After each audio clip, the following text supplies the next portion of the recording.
The blizzard screamed like a wounded beast as Daniel Hayes dragged the unconscious woman through knee-deep snow, her designer coat torn and bloodied, her face pale as death itself. He didn't know she was Claire Whitmore, the billionaire whose face graced magazine covers worldwide. He only knew that if he didn't reach his cabin in the next 10 minutes, they'd both be frozen corpses by morning. Sometimes fate chooses the most unlikely heroes, and tonight, a poor single father would save a life that would forever change his own. Stay with me until the end of this incredible story, and comment your city below so I can see how far this tale has traveled. The wind howled through the pines like a chorus of the damned, and Daniel Hayes pulled his threadbare jacket tighter around his shoulders as he trudged through the deepening snow. His boots, held together with duct tape and prayer, crunched against the frozen ground as he made his way back to the cabin where his 8-year-old son, Tommy, waited alone. Daniel had been out since dawn, checking his trap lines in the unforgiving wilderness of the Colorado Rockies, hoping against hope that today might bring something more than the usual emptiness. 3 rabbits. That's all he'd managed in 12 hours of brutal cold. 3 scrawny rabbits that would have to feed him and Tommy for the next 3 days, maybe 4 if he stretched the meat thin enough. His stomach growled in protest, but he ignored it. Tommy needed the protein more than he did. Growing boys required fuel, and Daniel would starve before he'd watch his son go hungry. The weather had turned vicious an hour ago, transforming from a manageable snowfall into a full-blown blizzard that threatened to erase all landmarks and leave him wandering blind in the white void. But Daniel knew these mountains like the lines on his weathered hands. Every tree, every rock formation, every subtle rise and fall of the land was mapped in his mind through years of survival in this harsh paradise that had become both their sanctuary and their prison. He was perhaps a mile from the cabin when he heard it, a sound that didn't belong to the symphony of wind and creaking trees. It was faint, almost swallowed by the storm, but Daniel's trained ears caught it nonetheless. A cry. Human. Female. Desperate. Daniel froze, his breath forming clouds in the frigid air as he strained to listen. There it was again, weaker this time, coming from somewhere below the ridge to his left. Every instinct screamed at him to keep moving, to get home to Tommy before the storm worsened. But something deeper, something that defined who he was at his core, wouldn't let him take another step toward safety. "Damn it!" he muttered, adjusting the rope of dead rabbits over his shoulder before plunging down the slope toward the sound. The descent was treacherous. Snow gave way beneath his feet, sending him sliding and stumbling through the darkness. Branches whipped at his face, leaving stinging cuts that the cold instantly numbed. But he pressed on, following that thread of human distress like a lifeline in reverse, not pulling him to safety, but drawing him toward danger. He found her at the base of a 15-foot drop, half buried in a snowdrift that had probably saved her life by cushioning her fall. Even in the dim light filtering through the storm clouds, Daniel could see she didn't belong here. Her coat, though torn and dirty, was clearly expensive, the kind of thing he'd seen in store windows during his rare trips to Denver, with price tags that could feed him and Tommy for a year. Her boots were Italian leather, utterly useless in this terrain, and her gloves were more fashion than function. But none of that mattered now. What mattered was the unnatural angle of her left leg, the blood seeping through her designer jeans and the way her lips had turned a dangerous shade of blue. "Ma'am?" Daniel dropped to his knees beside her, his rough hands surprisingly gentle as he brushed snow from her face. "Ma'am, can you hear me?" Her eyes fluttered open, striking green eyes that seemed to hold entire worlds within them, and focused on him with difficulty. "Help," she whispered, her voice barely audible above the wind. "Please." "I've got you," Daniel said, already assessing the situation with the practical efficiency of a man who'd learned to make life-and-death decisions quickly. The leg was definitely broken, possibly in multiple places. She had a gash on her forehead that would need stitching, and God knew what internal injuries she might have sustained. Moving her could make things worse, but leaving her here meant certain death. No choice then. "This is going to hurt," he warned, pulling off his jacket despite the cold and wrapping it around her. "But I need to get you somewhere warm or we're both going to freeze to death out here." She nodded weakly, her teeth chattering too violently to speak. Daniel had carried wounded deer out of these mountains. He'd hauled 100-pound loads of firewood on his back. But lifting this woman, trying to be gentle with her injuries while fighting against the storm and the treacherous terrain, was perhaps the hardest physical challenge he'd ever faced. She cried out when he lifted her, the sound cutting through him like a blade. But he didn't stop. Couldn't stop. "I'm sorry," he grunted, adjusting her weight across his shoulders in a fireman's carry. "Just hold on. It's not far." It was a lie. The cabin was still almost a mile away, and every step felt like 10. The snow had deepened to his thighs in places, and with the added weight of the woman, each movement forward became a monumental effort. His muscles screamed in protest, his lungs burned with each frozen breath, and more than once he stumbled and nearly fell.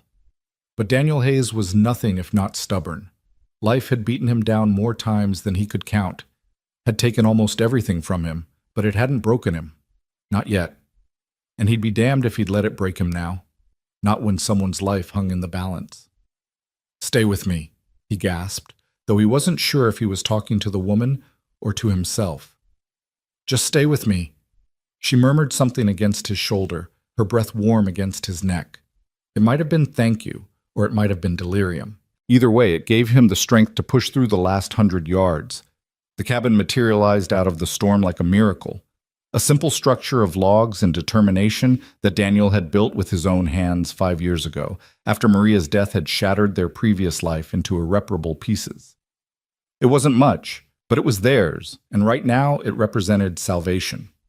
"Tommy!" Daniel called out as he kicked open the door, nearly collapsing as he crossed the threshold. "Tommy, I need you!" His son appeared from the back room, his young face shifting from relief at his father's return to alarm at the sight of the unconscious woman. Tommy was small for his age, with his mother's dark hair and his father's steady gray eyes, but he'd learned to be older than his years demanded. "Dad, what—" "Get the medical kit," Daniel ordered, carefully lowering the woman onto their worn couch. "And start boiling water. Lots of it." Tommy didn't ask questions. He'd learned that when his father used that tone, immediate action was more important than understanding. As the boy rushed to comply, Daniel began his own frantic preparations. He stoked the fire until it roared, filling the small space with blessed warmth. He grabbed every blanket they owned, all 4 of them, and began carefully removing the woman's wet clothes, trying to preserve her modesty while preventing hypothermia. That's when he saw the full extent of her injuries. Beyond the obvious broken leg and head wound, her torso was covered in bruises that looked too deliberate to be from a fall. Someone had hurt this woman before she'd ended up in that ravine. The thought made something dark and protective stir in Daniel's chest. "Here, Dad." Tommy appeared with the medical kit, a plastic tackle box they'd converted for emergencies, stocked with supplies bought one precious item at a time whenever they could afford it. "Good boy. Now I need you to hold this flashlight steady while I work." For the next 2 hours, Daniel fought to save the stranger's life with the limited resources at his disposal. He cleaned and stitched the head wound with the careful precision of someone who'd learned field medicine out of necessity. He splinted the broken leg using branches he'd been saving for kindling and strips torn from one of their few towels. He treated the cuts and bruises with the antibiotic ointment that he'd been rationing for months.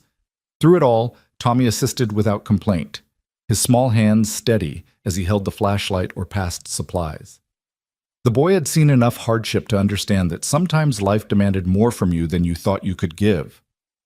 "Is she going to be okay?" Tommy finally asked as Daniel finished wrapping the last bandage. Daniel looked down at the woman, noting with relief that some color had returned to her cheeks. Her breathing was steadier now, deeper. "I think so," he said, allowing himself a moment of exhaustion. "But she's going to need time to heal, and we're going to have to be careful. That leg, if it doesn't set right, she might never walk properly again." "We'll take care of her," Tommy said with the simple certainty of childhood. "Like we took care of that fox with the broken paw, remember?" Daniel smiled despite everything, ruffling his son's hair. "Yeah, buddy, like the fox." Though he suspected this would be considerably more complicated than nursing a wounded animal back to health. As if responding to their voices, the woman's eyes opened again. This time they were clearer, more focused, though pain still clouded their remarkable green depths. "Where?" she began, her voice hoarse. "You're safe," Daniel assured her, moving into her line of sight. You're in my cabin, about 6 miles from Elk Ridge. You had a bad fall. Do you remember what happened?" She stared at him for a long moment, as if trying to piece together a puzzle with missing pieces. I... There was a car. Someone ran me off the road. I tried to get help, but the storm... She winced as she tried to move. My leg... It's broken, Daniel said gently. I've said it as best I could, but you're going to need a real doctor. As soon as the storm passes, I'll try to get you to town. No! The word came out sharper than she probably intended, and Daniel saw fear flash across her features. No hospitals, no police, please. Daniel exchanged a glance with Tommy. This was getting more complicated by the minute. Ma'am, you need proper medical attention. What I've done here is just field dressing. You could have internal injuries, and that leg needs an x-ray at minimum. I can't, she insisted, trying to sit up before pain forced her back down. You don't understand. They'll find me. They'll finish what they started. Who'll find you? Daniel asked. Though he wasn't sure he wanted to know the answer, his life was complicated enough without getting involved in whatever this woman was running from. She closed her eyes, and for a moment Daniel thought she'd passed out again. Then she spoke, her voice barely above a whisper. My name is Claire. Claire Smith. I was supposed to marry someone powerful. When I said no, when I tried to leave, she gestured weakly at her injuries. They made it clear that wasn't an option. Daniel felt his jaw tighten. He'd seen enough of the world to know that powerful men often thought they owned the women in their lives. The bruises on her torso took on a new, sinister meaning. No one's going to hurt you here, he said firmly. I promise you that. She opened her eyes again, studying him as if trying to determine if he was trustworthy. Whatever she saw seemed to satisfy her because she relaxed slightly. Thank you. I don't even know your name. Daniel Hayes, he said, and this is my son, Tommy. Hi, Tommy said shyly, peering around his father's shoulder. Despite her pain, Claire managed a small smile. Hi, Tommy. Thank you for helping save me. Tommy beamed, and Daniel felt something shift in his chest. It had been a long time since anyone besides the two of them had been in this cabin. A long time since he'd seen Tommy interact with anyone other than his teacher and classmates during their infrequent trips to town. You should rest, Daniel said, standing and motioning for Tommy to follow him. The storm's going to last at least another day, maybe 2. You're safe here until then. After that, we'll figure something out. I don't want to impose, Claire began, but Daniel cut her off. Lady, you're not exactly in a position to go anywhere, and I didn't haul you up a mountain in a blizzard just to kick you out now. You'll stay until you're healed enough to travel safely. End of discussion. Something flickered in her eyes. Surprise, perhaps? Or maybe gratitude. People probably didn't talk to her like that often, Daniel figured. Well, she'd have to get used to it. He didn't have time or energy for elaborate manners. Over the next few hours, as the storm raged outside, Daniel and Tommy went about their evening routine with the strange addition of an injured woman on their couch. Daniel prepared dinner, rabbit stew, stretched thin with potatoes and the last of their carrots, while Tommy did his homework by candlelight at the small table. Do you need help with anything? Daniel asked, glancing over at his son's worksheets. It's math, Tommy said with the particular disgust 8-year-olds reserved for their least favorite subjects. Fractions. Let me see. Daniel looked over the problems, his own education having ended in 10th grade when his father died, and he'd had to work to support his mother. But he'd learned enough, and what he didn't know, he'd taught himself from Tommy's textbooks. Okay, think of it like this. If we have 1 rabbit and need to make it last 3 days, how much do we eat each day? 1/3? Tommy said hesitantly. Exactly. So 1 divided by 3 equals 1/3. See? You use fractions every day without realizing it. From the couch, Claire watched this interaction with an expression Daniel couldn't quite read. When he brought her a bowl of stew, she struggled to sit up. Let me help, he said, putting the bowl aside and carefully supporting her back as he adjusted the pillows behind her. His hands were gentle despite their calluses, and Claire found herself studying them. Working hands, capable hands, hands that had saved her life. You're very patient with him, she observed as Daniel handed her the stew. He's a good kid, Daniel said simply. Deserves better than this, but we make do. This? Claire looked around the cabin, taking in details she'd been too injured to notice before. It was small, perhaps 600 square feet total, but scrupulously clean. Everything had its place, from the dishes stacked neatly on handmade shelves to the firewood precisely stacked against one wall. It was poor, yes, but there was dignity in its simplicity. This life, Daniel clarified, living out here, away from everything, it's not what I'd planned for him. What did you plan? Daniel was quiet for so long Claire thought he wouldn't answer. Then he said, his mother and I had dreams. A house in town, maybe a little business. She was a teacher, wanted to open a tutoring center. I was going to have a construction company, build homes for families. He shrugged. Cancer doesn't care much about dreams. I'm sorry, Claire said softly. It was 5 years ago. We've adjusted. Daniel's tone suggested the subject was closed. You should eat. You need strength to heal. Claire took a spoonful of the stew, surprised by how good it tasted despite its simplicity. Or maybe because of it. When was the last time she'd eaten something that wasn't prepared by a chef or served in a restaurant where appearances mattered more than flavor? Dad makes the best rabbit stew, Tommy piped up, having apparently conquered his fractions. He can cook anything, deer, elk, fish. One time he made soup from pine needles. Pine needle tea, Daniel corrected. Vitamin C. Keeps scurvy away during long winters. Like pirates, Tommy exclaimed. Exactly like pirates. Daniel agreed with a rare smile that transformed his weathered face, making him look younger, lighter. Claire found herself smiling too, despite the pain radiating from multiple points in her body. There was something here, in this simple cabin with these two people, that she hadn't felt in years. Authenticity, perhaps. Or maybe just the absence of pretense. As the evening wore on, Tommy peppered Claire with questions that his father tried to curtail. Where was she from? Denver, she lied. Did she have any kids? No. What was her favorite color? Green, like the forests. Did she like living in the city? Sometimes. Tommy, let Miss Claire rest, Daniel finally intervened. It's okay, Claire said. I don't mind. It's nice to have the distraction. Tell me about school, she said to Tommy. What's your favorite subject? Science, Tommy said enthusiastically. We're learning about ecosystems. Did you know that everything in nature is connected? Like, if you remove one thing, it affects everything else. Mrs. Patterson says it's like a big web. Your teacher sounds smart, Claire said. She is. She lets me borrow extra books from the library. Dad takes me to town every 2 weeks for school, and I can check out 6 books at a time. Only 6? Claire asked, catching Daniel's eye. Library rules, Daniel explained. Though Mrs. Patterson sometimes sneaks him an extra 1 or 2. The conversation continued, gentle and easy, until Tommy started yawning. Daniel sent him to brush his teeth with water warmed on the stove.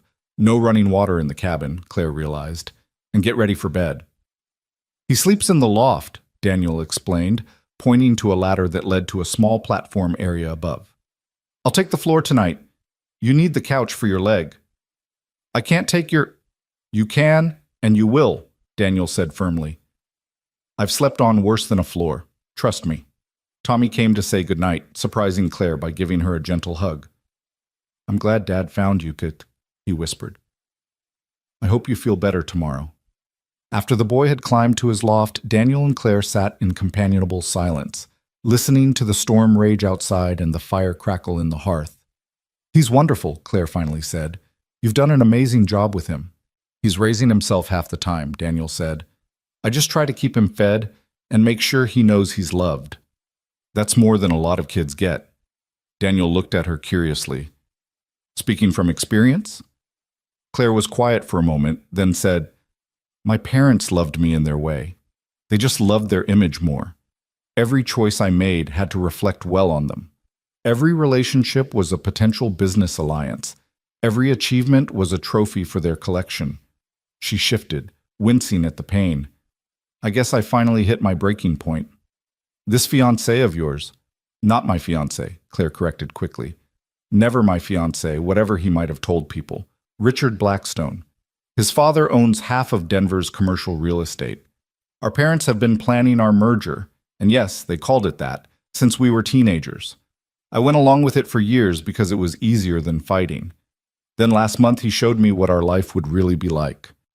She unconsciously touched one of the bruises on her arm. I said no. He didn't accept that answer. Daniel's hands clenched into fists.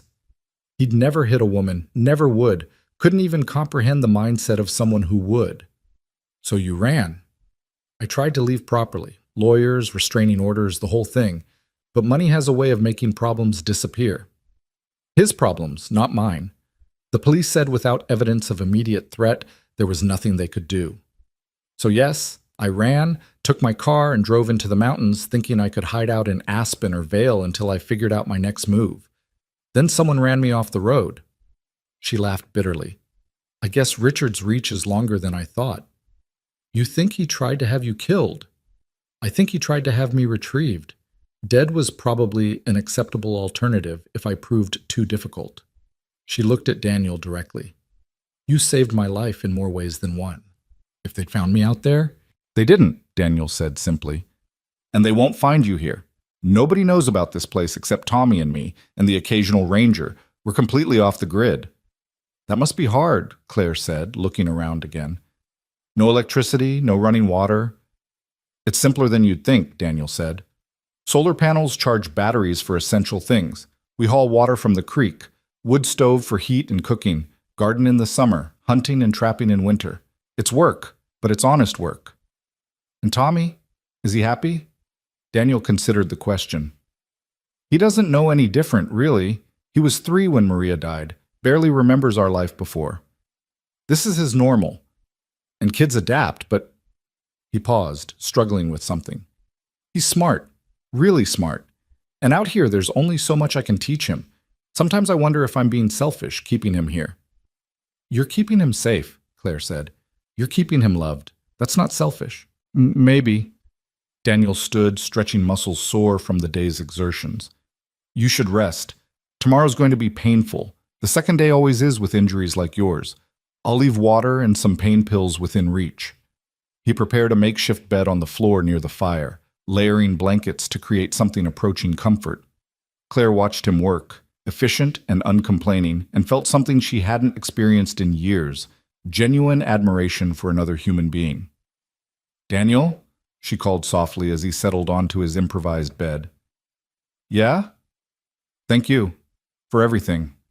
I know I'm disrupting your life, bringing danger to your door. I'm sorry for that. Daniel was quiet for a moment, then said, My wife used to say that people come into our lives for a reason. Maybe you needed us, but maybe we needed you too. Tommy hasn't smiled that much at dinner in months, so no apologies necessary. As the fire died to embers and the storm continued its assault on the mountain, Claire lay awake despite her exhaustion, thinking about the strange turns life could take.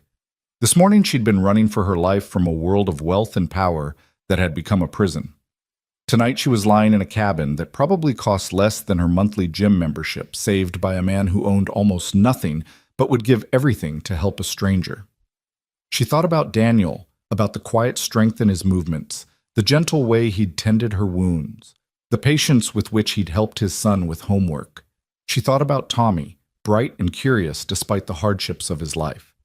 And she thought about herself, who she'd been, who she was expected to be, and who she might become if she survived this. Outside, the wind howled and the snow continued to fall, burying the tracks that might have led her pursuers to this hidden sanctuary. For the first time in months, maybe years, Claire felt something she'd almost forgotten existed. She felt safe. The next morning brought exactly what Daniel had predicted: pain, and lots of it. Claire woke to find her entire body screaming in protest, every bruise and cut making itself known with vicious intensity. She must have made some sound because suddenly Daniel was there, his face creased with concern. Bad? He asked simply. Rather, she managed through gritted teeth. Tommy, bring the pills and water, Daniel called, then turned back to Claire. We need to check your wounds, make sure there's no infection setting in. With careful efficiency, he examined each injury, his touch clinical but gentle. The head wound was healing cleanly, No signs of infection. The various cuts and bruises were progressing normally, but the leg worried him. "They're swelling," he said, frowning. "More than I'd like.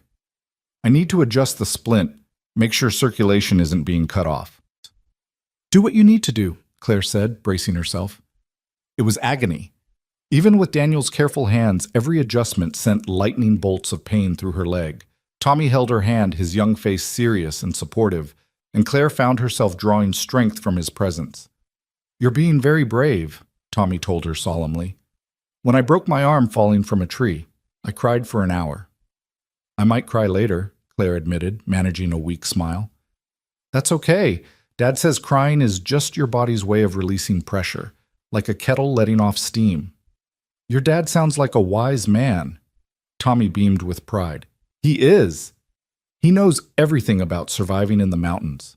He can track any animal, find water anywhere, and he even knows which plants are medicine." "Speaking of which," Daniel said, finishing with the splint, "I'm going to make you some willow bark tea. It's nature's aspirin. Tastes terrible, but it'll help with the pain and inflammation." He was right on both counts. The tea was possibly the most bitter thing Claire had ever tasted, but within an hour the edge had come off her pain, reducing it from unbearable to merely miserable. The storm showed no signs of abating. If anything, it seemed to be getting worse. Daniel kept the fire roaring, but cold still crept in through every tiny gap in the cabin's construction. He and Tommy went about their daily routines with practiced efficiency: schoolwork, maintenance, food preparation, while Claire dozed fitfully on the couch. Around midday, Tommy approached her shyly with a worn book in his hands. "Would you like me to read to you?" he offered. "Sometimes when I'm sick, Dad reads to me and it helps." Claire was touched by the gesture. "I'd love that." Tommy settled cross-legged on the floor beside the couch and opened the book. A collection of Jack London stories, she saw. His young voice was clear and expressive as he read "To Build a Fire," seemingly oblivious to the irony of reading about a man freezing to death in the wilderness while a blizzard raged outside. Daniel worked nearby, mending what looked like a fishing net, but Claire caught him watching them with an expression she couldn't quite decipher. When Tommy finished the story, Claire applauded softly. "You read very well," she said. "Better than some adults I know." "Dad taught me," Tommy said proudly. "He said reading is the most important skill a person can have because it lets you learn anything you want to know." "He's right," Claire agreed, then had an idea. "What would you like to learn about? If you could learn anything?" Tommy's face lit up. "Everything, but especially about other countries and space and how computers work and history, not just American history, but like ancient Egypt and Rome and China and—" "Slow down there, buddy," Daniel said with a chuckle. Miss Claire asked for one thing, not an encyclopedia. But Claire was smiling. "I think curiosity about everything is wonderful. Never lose that, Tommy." The afternoon passed quietly. Daniel made lunch, a simple meal of canned soup and homemade bread that Claire found surprisingly satisfying. She'd eaten at Michelin-starred restaurants around the world, but there was something about this basic food, prepared with care and shared without pretense, that filled more than just her stomach. As evening approached, Daniel grew increasingly concerned about their supplies. The storm had already lasted longer than expected, and with an extra mouth to feed, their food would run out faster. "I need to check the emergency cache," he told Claire. "I keep supplies in a sealed container about 100 yards from here. Tommy, you stay with Miss Claire." "Be careful," Claire said, surprised by how much she meant it.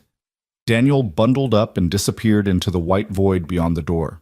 Tommy immediately took up a position by the window, his face anxious as he watched for his father's return. "He always comes back," the boy said, though Claire wasn't sure if he was reassuring her or himself.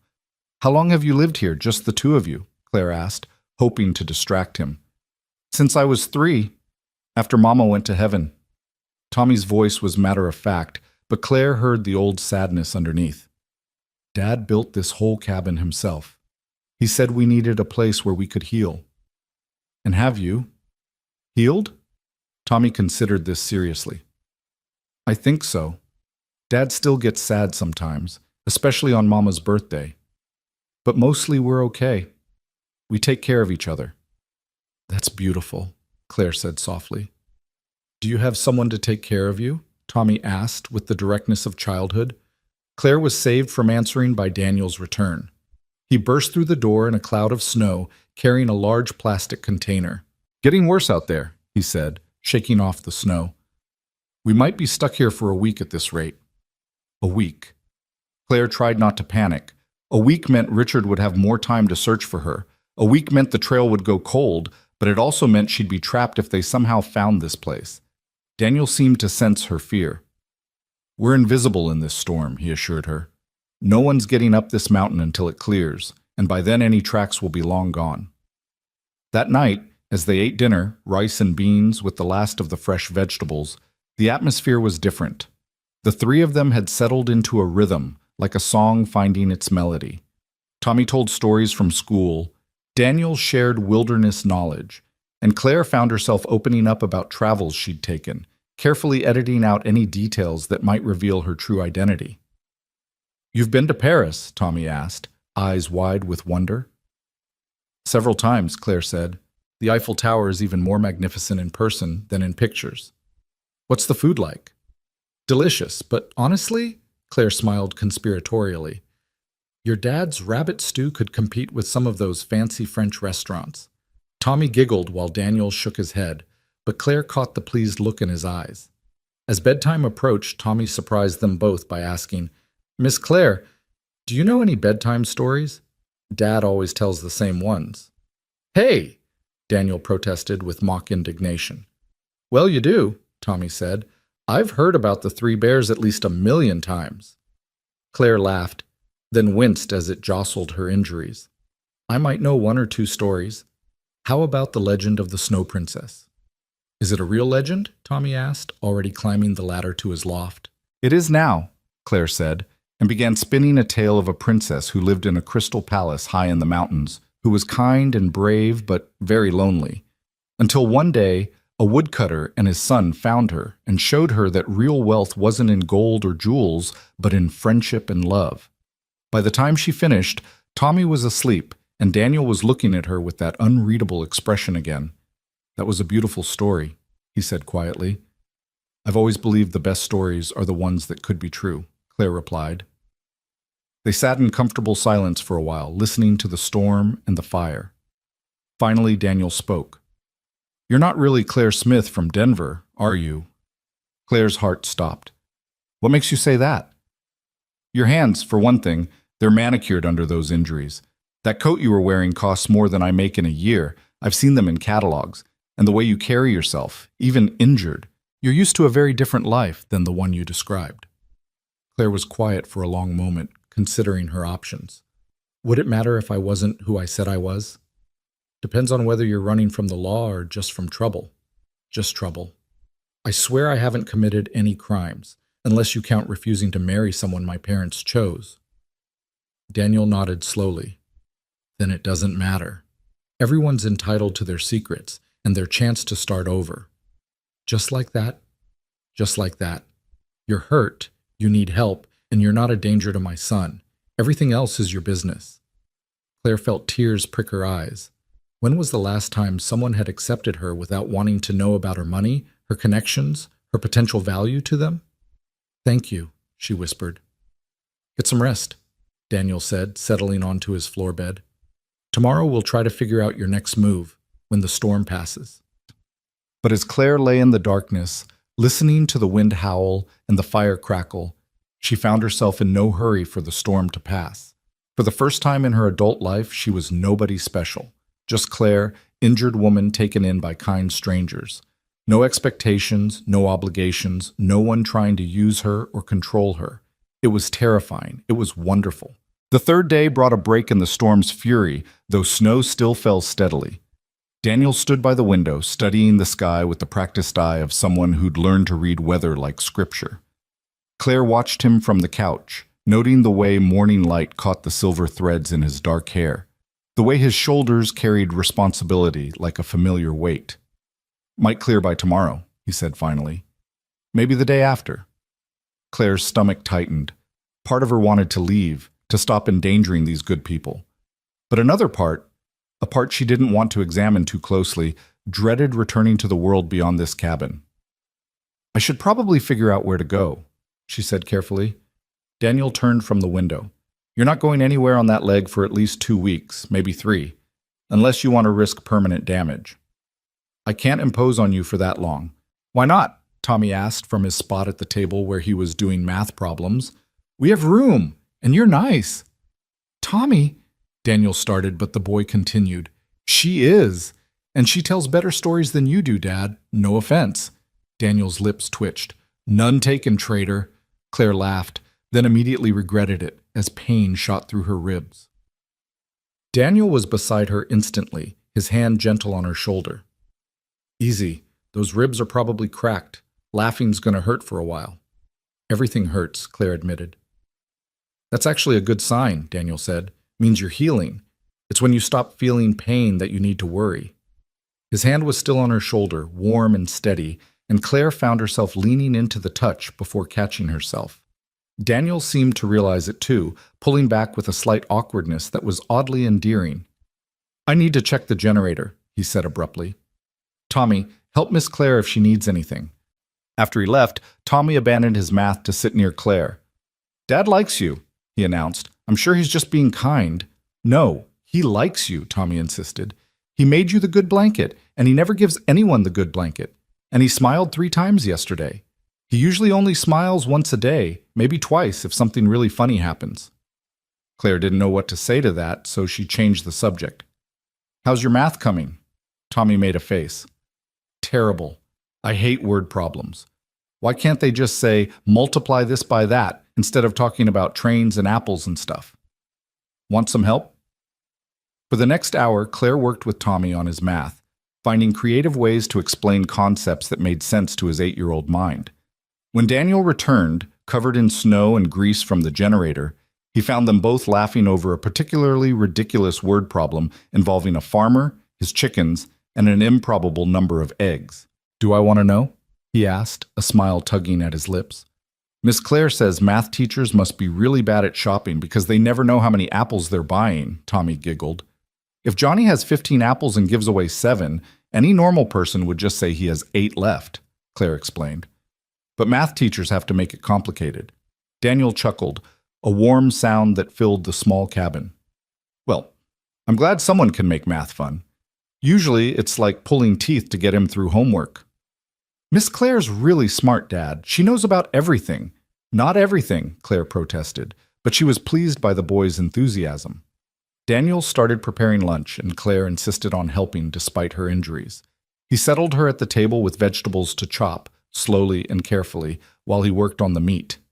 You don't have to do this, he said. I want to. I feel useless just lying there. You're healing. That's not useless. Still. She carefully diced a carrot, aware of him watching her. I'm not used to being idle. What are you used to? He asked carefully. Claire considered her answer. Meetings, schedules, every minute planned and accounted for, charity galas where everyone pretends to care about causes they'll forget by morning, business dinners where the food is secondary to the deals being made. She paused. I haven't chopped a vegetable in years. We had staff for that. Daniel didn't comment on the we or the staff, just nodded and continued working. Do you miss it? I thought I would, Claire admitted. But sitting here, doing something simple and real, I feel more useful than I have in years. Daddy says honest work is the best work, Tommy piped up from where he was reading, even if it doesn't pay much. Your daddy's right, Claire said, catching Daniel's eye. Something passed between them, an understanding maybe, or recognition. That afternoon, while Tommy napped and Daniel worked on repairing some tools, Claire found herself talking about her real life, carefully avoiding specific names and details that might identify her. My father built his empire from nothing, she said. He was proud of that, rightly so. But somewhere along the way, he forgot what it was like to have nothing. Money became the only measure of success. My mother, she lost herself in maintaining appearances. The perfect wife, the perfect hostess, the perfect family. Except we weren't perfect. We were hollow. Daniel listened without interrupting, his hands steady on his work. I had everything, Claire continued. The best education, designer clothes, luxury vacations. But I also had a schedule planned from the moment I woke up. Piano lessons, not because I loved music, but because it was expected. Equestrian training, not for the joy of riding, but because it was good for networking. Even my friendships were orchestrated, the right families, the right connections. That's no way to live, Daniel said quietly. I didn't know any different until recently. It took someone putting their hands on me in anger for me to realize I'd been accepting a different kind of violence my whole life. The violence of having no choices, no real freedom. Is that when you ran? After the third time. The first time I made excuses. He was drunk, stressed about a business deal. The second time I blamed myself. Maybe I had been too confrontational. The third time, she touched her ribs gingerly. The third time I finally saw clearly. He wasn't going to change. My parents weren't going to protect me. The life they'd planned for me was a prison with golden bars. Daniel set down his tools and looked at her directly. You're brave, he said simply. Leaving everything you know, everything comfortable and safe, that takes courage. Or desperation. Sometimes they're the same thing. That evening, as snow began falling harder again, they received an unexpected visitor. A knock at the door made them all freeze. They never had visitors, especially not in weather like this. Daniel grabbed his rifle, motioning for Tommy to stay back. Who is it? Dan, it's Jim Morrison, Ranger Station. Daniel relaxed slightly, though he kept the rifle handy as he opened the door. A man in his 60s stood there, wrapped in winter ranger gear, snow coating his shoulders. Jim, what the hell are you doing out in this? Making rounds, checking on folks? Storm's supposed to get worse before it gets better. Wanted to make sure you and Tommy were all right. His eyes found Claire on the couch, and his eyebrows rose. Daniel stepped aside to let him in. This is Claire, Daniel said simply. Found her at the bottom of Devil's Drop 3 days ago, injured. Jim's expression turned serious. That's a bad spot. You're lucky Dan found you, miss. Not many would have survived a fall like that in this weather. I'm very grateful, Claire said carefully, unsure how much to reveal. Jim studied her for a moment, then seemed to make a decision. There's been some folks asking around town about a missing woman. Rich folks, by the look of them, offering a substantial reward. Claire's blood ran cold. Daniel stepped forward slightly, positioning himself between her and Jim. That's so. Daniel's voice was neutral. Said she was mentally unstable, needed medication. Dangerous to herself. Jim's weathered face was unreadable. Of course, I haven't seen anyone like that. Just checking on local folks, making sure everyone's surviving the storm. The message was clear. Jim knew exactly who Claire was, and he was choosing not to know. We're doing fine, Daniel said. Got enough supplies to last. Good, good. Jim pulled out a small bag. Brought some extra medical supplies just in case. Antibiotics, proper pain medication. You know, for emergencies. Daniel accepted the bag with a nod of thanks. I'll be heading back now, Jim said. Probably won't make it up here again for a week or two, what with the storm and all. You folks take care. After he left, the cabin was silent for a long moment. He knows, Claire whispered. Jim's good people, Daniel said. He won't say anything. Why? There's probably a huge reward because Jim Morrison spent 30 years as a Chicago cop before coming here. He knows the difference between someone running from justice and someone running from injustice. And because out here, we take care of our own. But I'm not. You are now, Daniel said firmly. You're under my roof, eating at my table. That makes you ours to protect. Claire felt tears well up. I don't understand you people. Nothing to understand, Tommy said, looking up from his book. It's just what's right. The simple certainty in the boy's voice broke something in Claire. The tears came then, real tears, not the polite decorative tears she'd been taught were acceptable, but raw, ugly sobs that shook her injured body. Daniel didn't try to comfort her with platitudes. He simply sat beside her, solid and present, while Tommy climbed up carefully to hold her hand. It's okay to cry, Tommy whispered. Dad says tears wash the soul clean. When the storm of emotion passed, Claire felt emptied, but somehow lighter. Daniel brought her water and one of Jim's pain pills. Thank you, she said, meaning more than just the water. Rest now, he said gently. We'll figure out the rest later. That night, Claire couldn't sleep. The pain was manageable, but her mind raced with possibilities and fears. She heard Daniel moving quietly in the darkness, adding wood to the fire, and called out softly. "Can't sleep either?" He came to sit in the chair near the couch. "Storms got me restless. Always does." "Tell me about Maria," Claire said impulsively. "If you don't mind." Daniel was quiet for so long she thought he wouldn't answer. Then he spoke, his voice soft in the darkness. "She was sunshine," he said simply. "Even in the hardest times, she found something to smile about.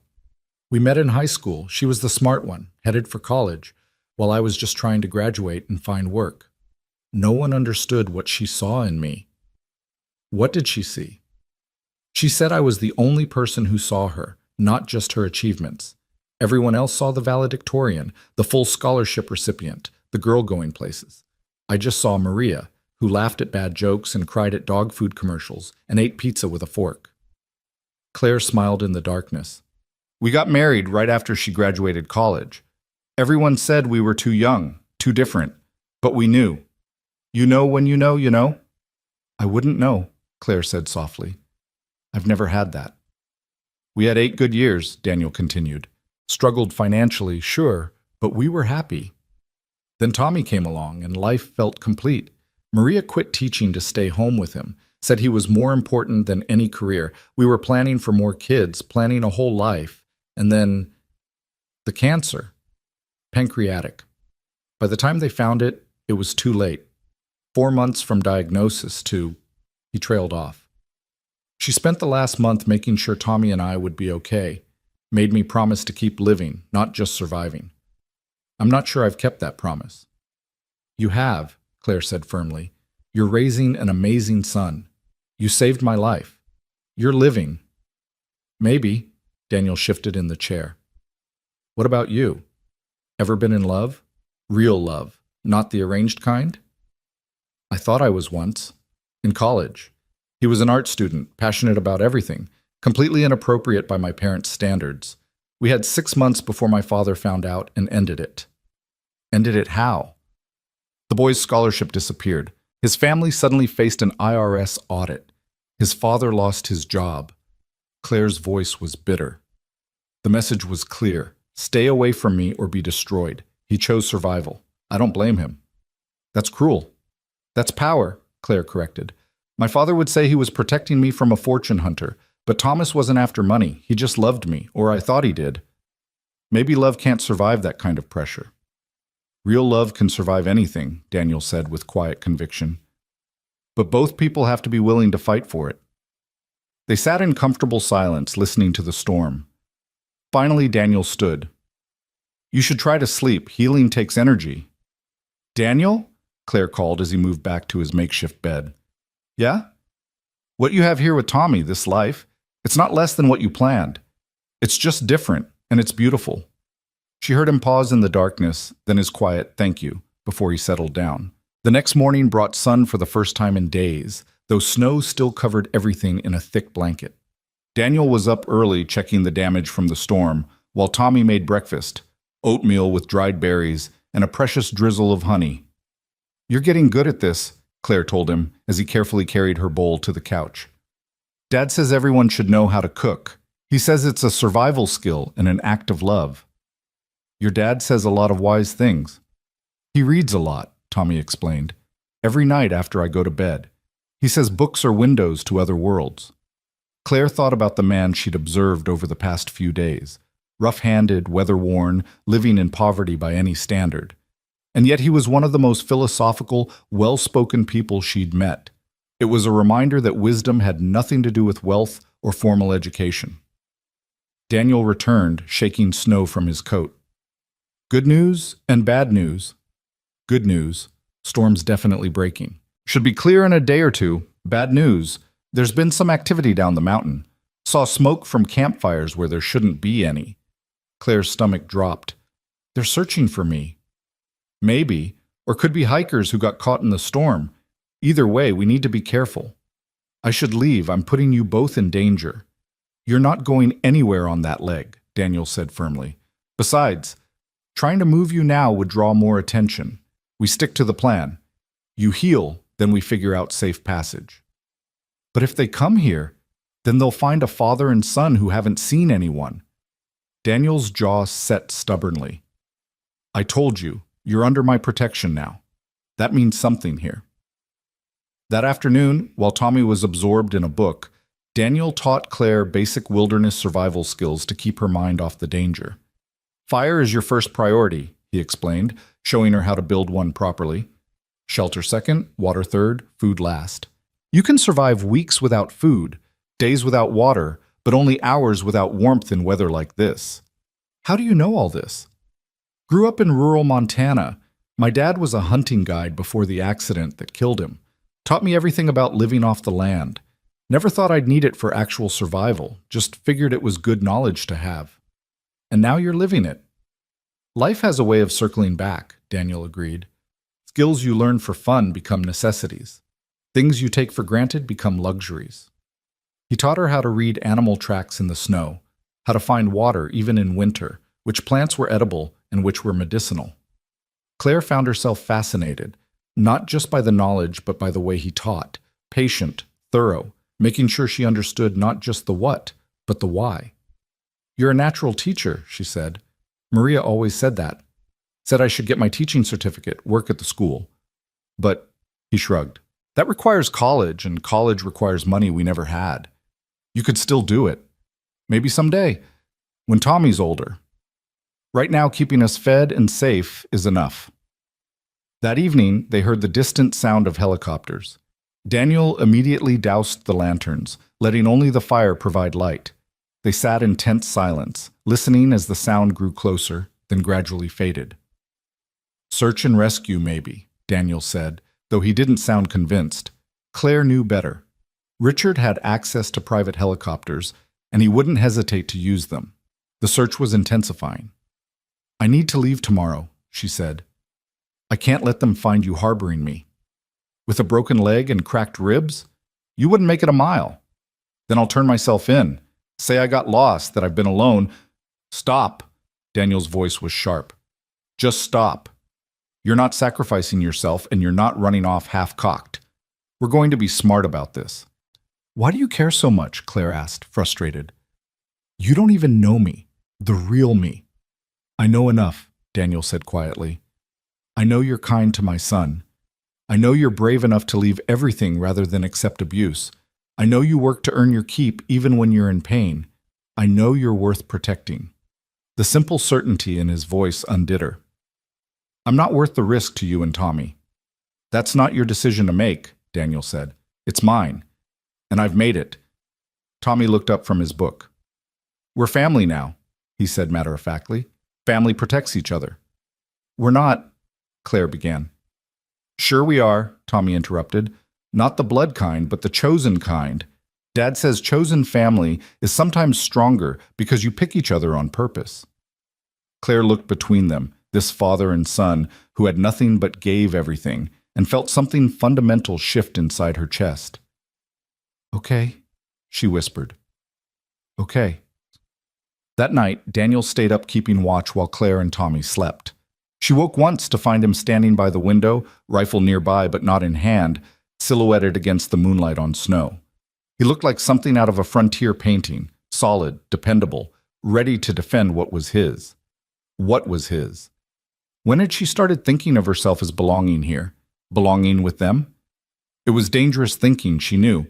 This was temporary. It had to be.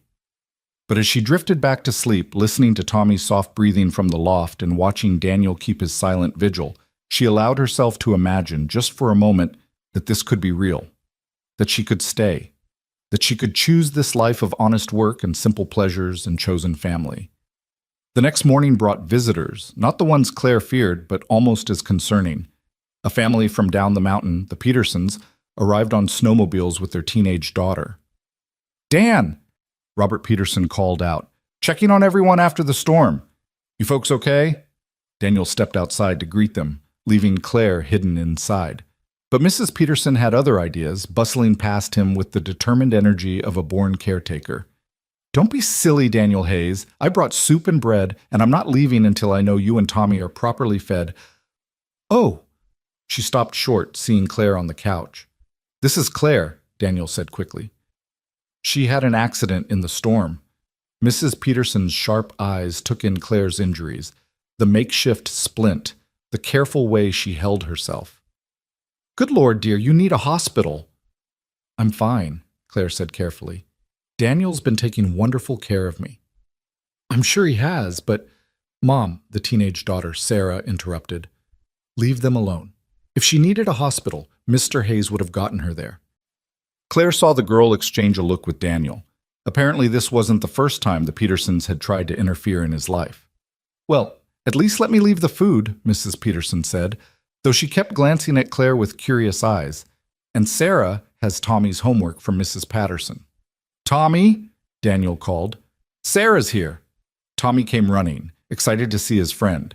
The two children immediately began chattering about school and the storm while Mrs. Peterson unpacked enough food for a week. This is very kind, Claire said. Thank you. It's what neighbors do, Mrs. Peterson replied, though her tone suggested she had opinions about Daniel having a woman in his cabin. How long have you known Daniel? Mom, Sarah protested. God, you're so nosy. I'm just being friendly. You're being embarrassing, Robert Peterson said, appearing in the doorway. Come on, Linda. We've got 3 more families to check on. After they left, Tommy was bouncing with excitement. Sarah said school might be closed for another week, and she brought my library books. That was nice of her, Daniel said, though Claire could see the tension in his shoulders. The Petersons would talk. In a small mountain community, gossip traveled faster than avalanches. I'm causing you problems, Claire said. Nothing I can't handle. Besides, Linda Peterson's been trying to set me up with every single woman in 3 counties since Maria died. This'll give her something new to focus on. Dad, are you going to marry Miss Claire? Tommy asked innocently. Daniel choked on his coffee while Claire felt her face burn. Tommy, you can't just ask. Why not? Sarah's mom says you need a wife, and I need a mom, and Miss Claire is nice and pretty, and she doesn't mind that we're poor.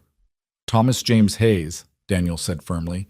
Miss Claire is our guest, and she'll be leaving once she's healed. You can't go planning people's lives for them.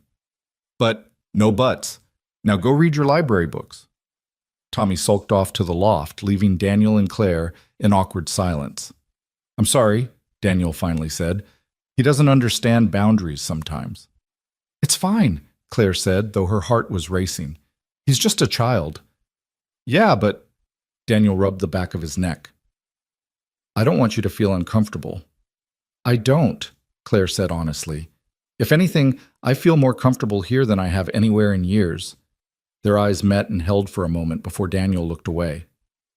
I should check the generator again, he said quickly, grabbing his coat. After he left, Claire lay back and stared at the ceiling. What was she doing? She couldn't stay here. Even if Richard wasn't hunting her, even if she could disappear completely, she couldn't insert herself into this small, perfect family. They deserved better than a woman with a target on her back and a fortune that would destroy their simple life.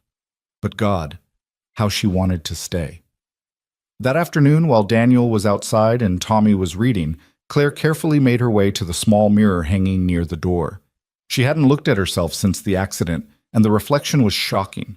Her face was still swollen and bruised, though the colors were fading from purple to green-yellow.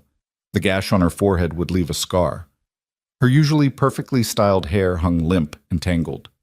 She looked nothing like Claire Whitmore, billionaire heiress. She looked like a survivor. You're still pretty, Tommy said, making her jump. She hadn't heard him climb down from the loft. That's sweet of you to say. It's true. Dad thinks so too. He looks at you when you're not watching.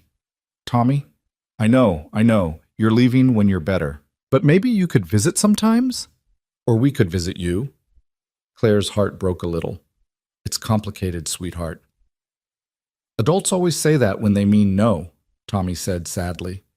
Before Claire could respond, Daniel burst through the door.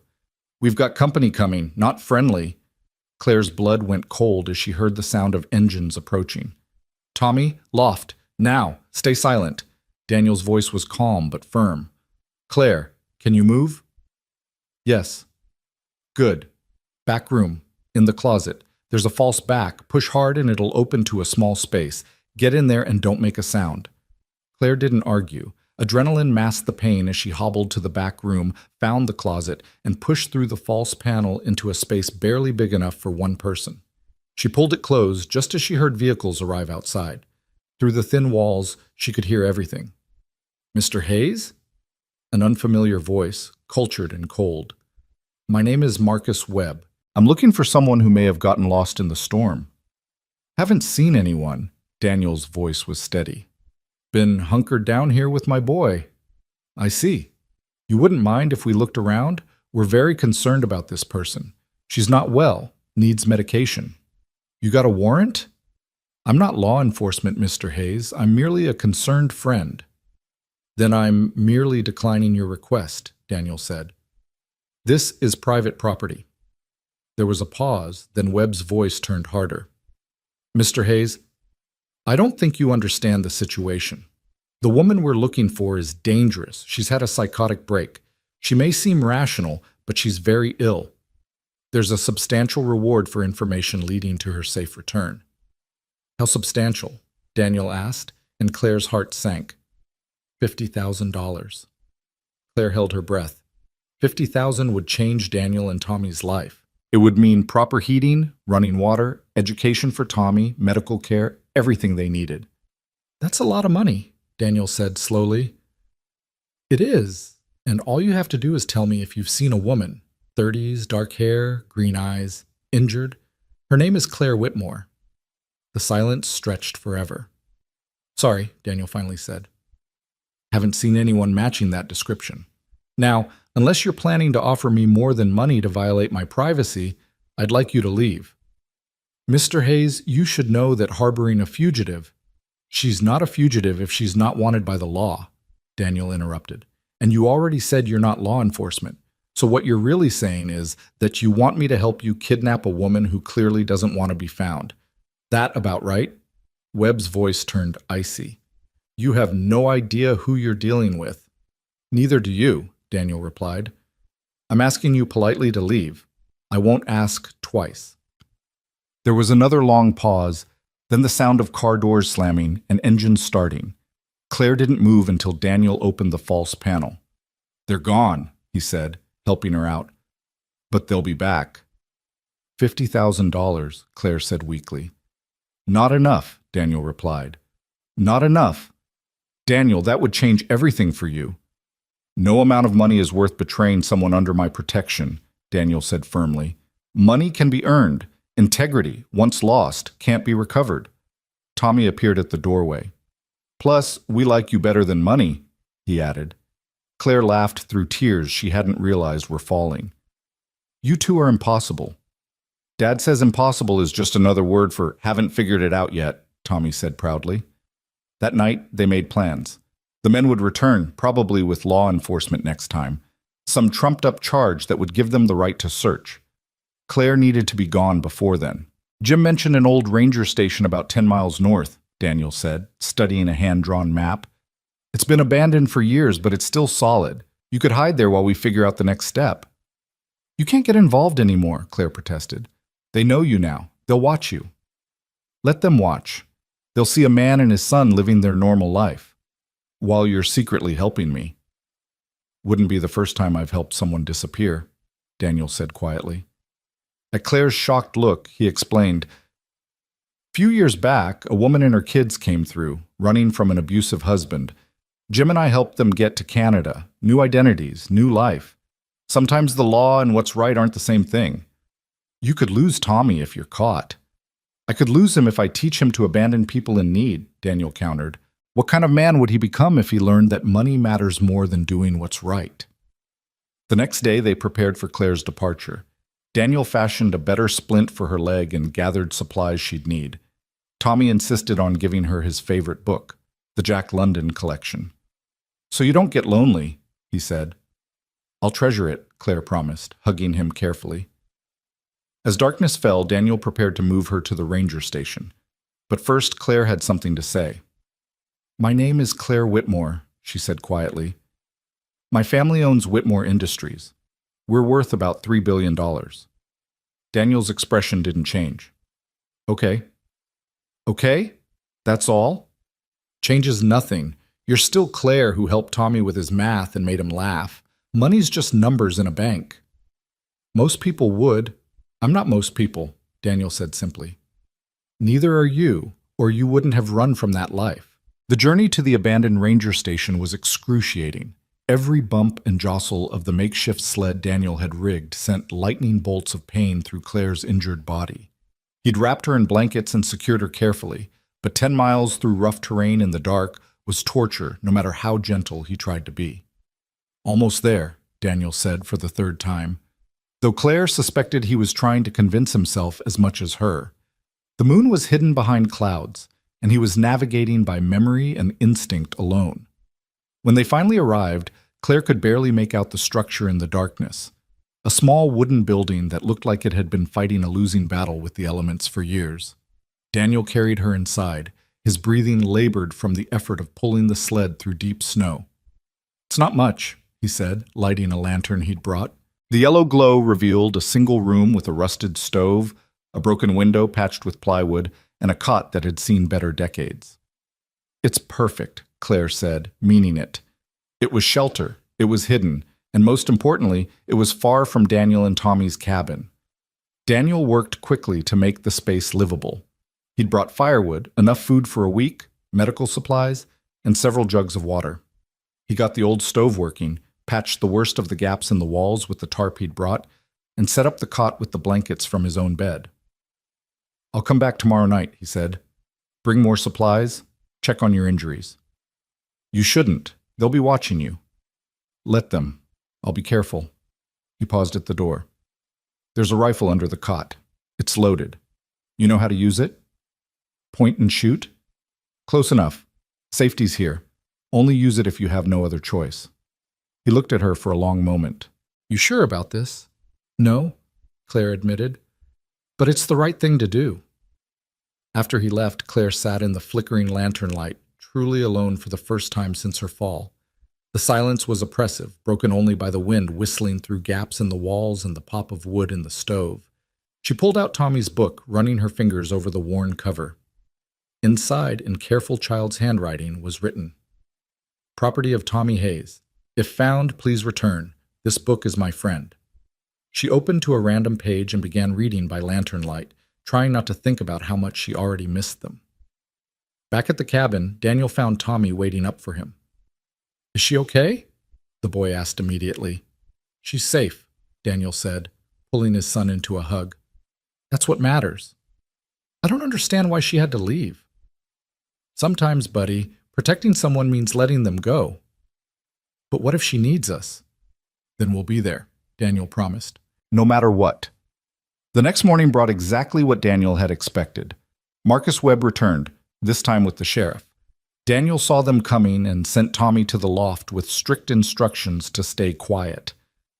"Mr. Hayes," Sheriff Coleman said apologetically. He was a good man who'd known Daniel since he'd moved to the mountain.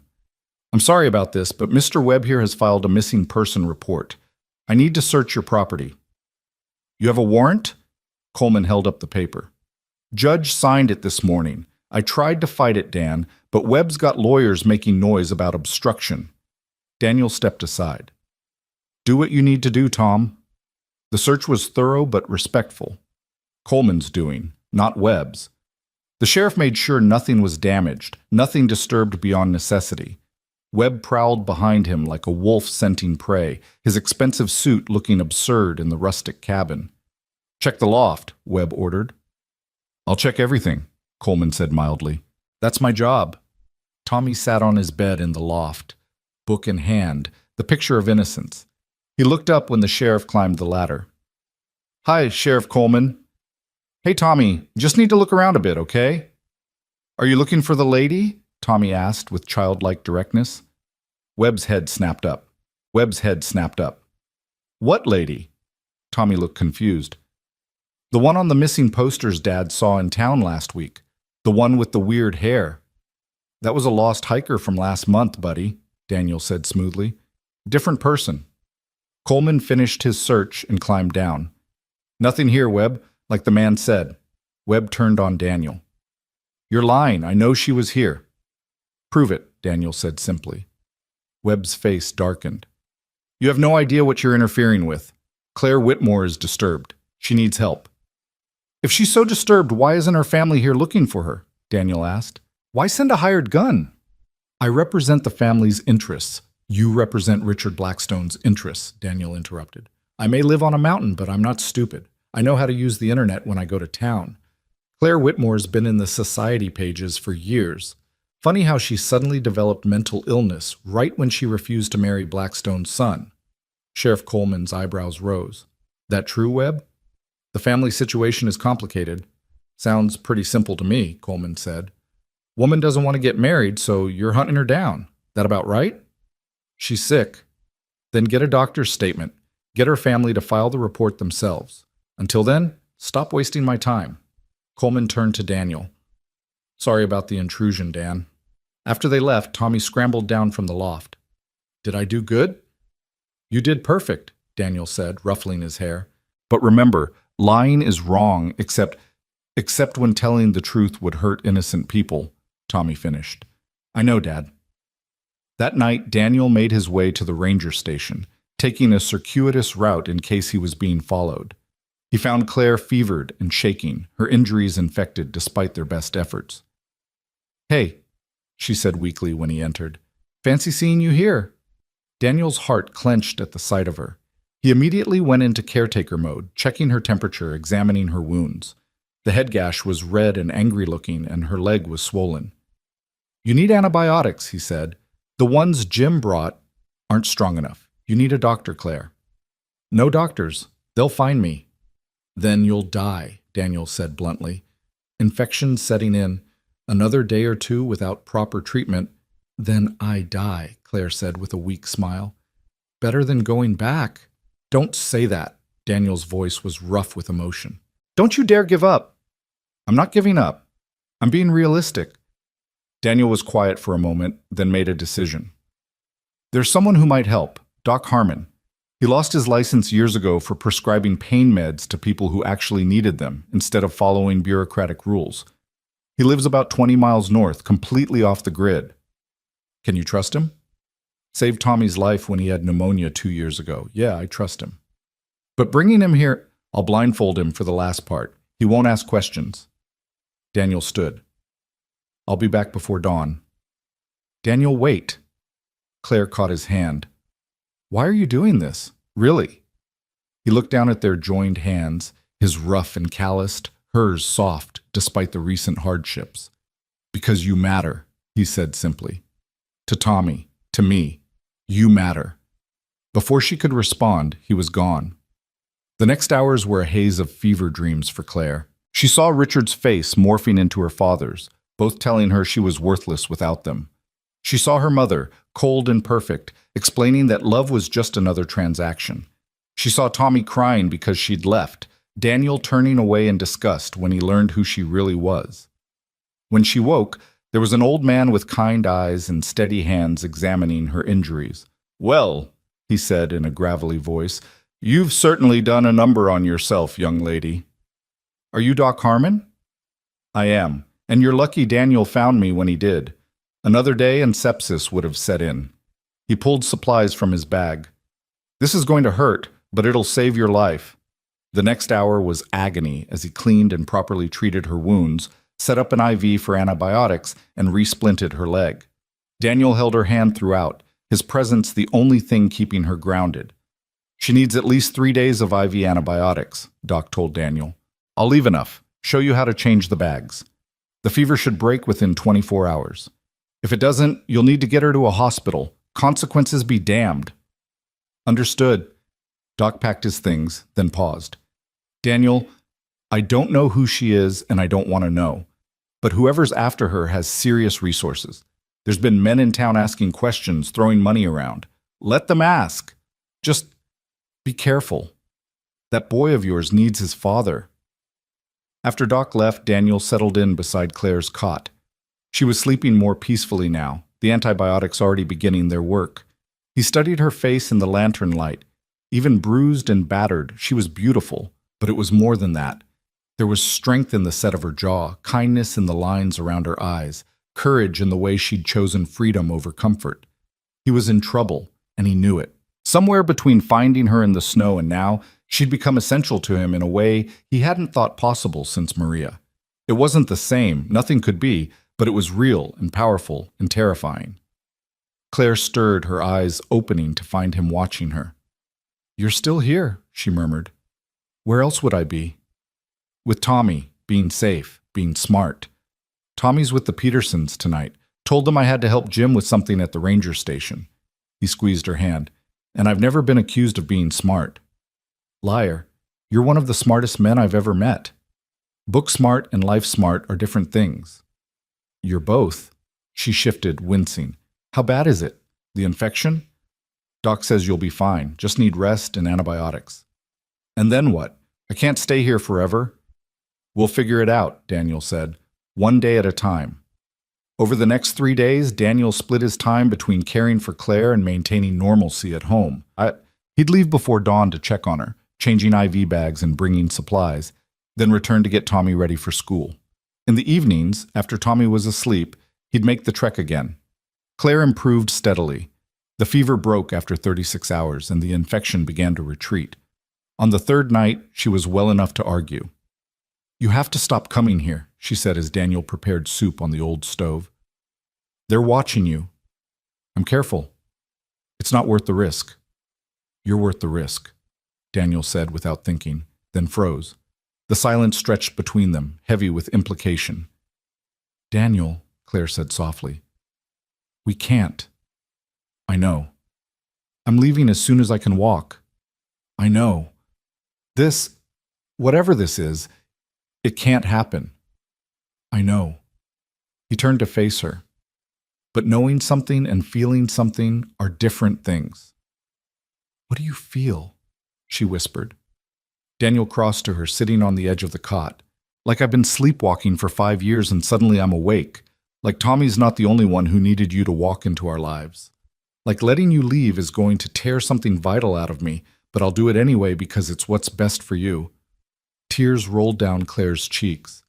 "I feel it too," she admitted, "and it terrifies me." "Why?" "Because everyone I've ever loved has either tried to control me or been destroyed by my family. Because you and Tommy have something beautiful, and I won't be the one to ruin it. Because fairy tales aren't real, and the princess doesn't get to run away with the woodcutter and live happily ever after." "Maybe not," Daniel said, wiping her tears gently, "but maybe she gets something better. Maybe she gets to choose her own ending." Before Claire could respond, they heard it. Engines approaching, multiple vehicles by the sound of it. Daniel immediately doused the lantern and moved to the window. In the moonlight, he could see lights through the trees, getting closer. "They found us," he said grimly. "Can you walk?" "I'll have to." Daniel quickly gathered the most essential supplies while Claire struggled to her feet. The antibiotics had helped, but she was still weak, still in pain. "There's an old mine shaft about a mile east," Daniel said. "If we can make it there." The door burst open before he could finish. Marcus Webb stood there with 2 other men, all armed. "Mr. Hayes?" Webb said pleasantly. "Fancy meeting you here." Daniel stepped in front of Claire. "This is private property." "Actually, it's government property, and I have permission to search for a missing person." Webb's smile was cold. "Hello, Claire. Your fiancé is very worried about you." "He's not my fiancé," Claire said, finding strength in her anger. "And I'm not going anywhere with you." "I'm afraid you don't have a choice." Webb nodded to his men. "Restrain Mr. Hayes." The men moved forward, but Daniel was ready. A lifetime of physical labor had made him strong, and desperation made him fierce. He took down the first man with a punch that would have felled a tree, but the second man had a taser. Daniel convulsed and dropped, and Claire screamed, "Stop! I'll come with you, just don't hurt him." "Wise choice," Webb said. He gestured to his men. "Bring her."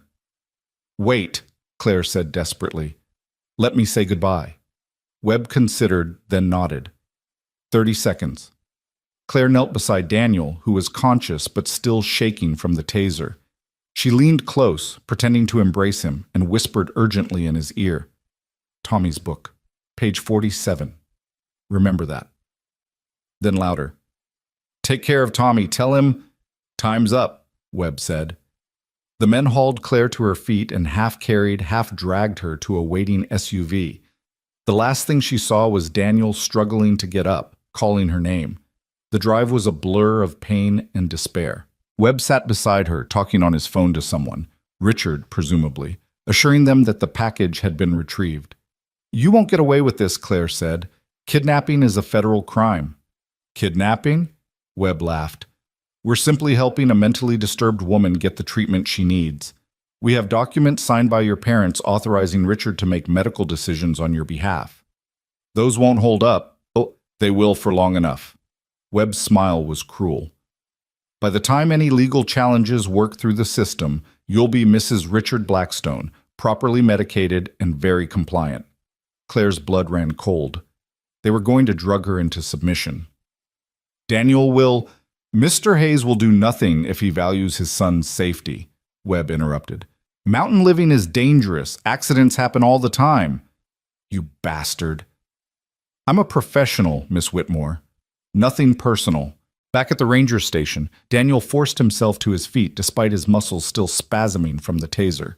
He grabbed Tommy's book with shaking hands and turned to page 47. There, in the margin of a story about survival against impossible odds, Claire had written in pencil, "Account number and password. Use it. Save Tommy. Live free." Below was a series of numbers and letters. Daniel stared at it, understanding what she'd done. She'd given him access to her money, or at least some of it, enough to disappear, to start over somewhere safe with Tommy. But that wasn't what she'd really given him. She'd given him permission to let her go, to choose his son over her.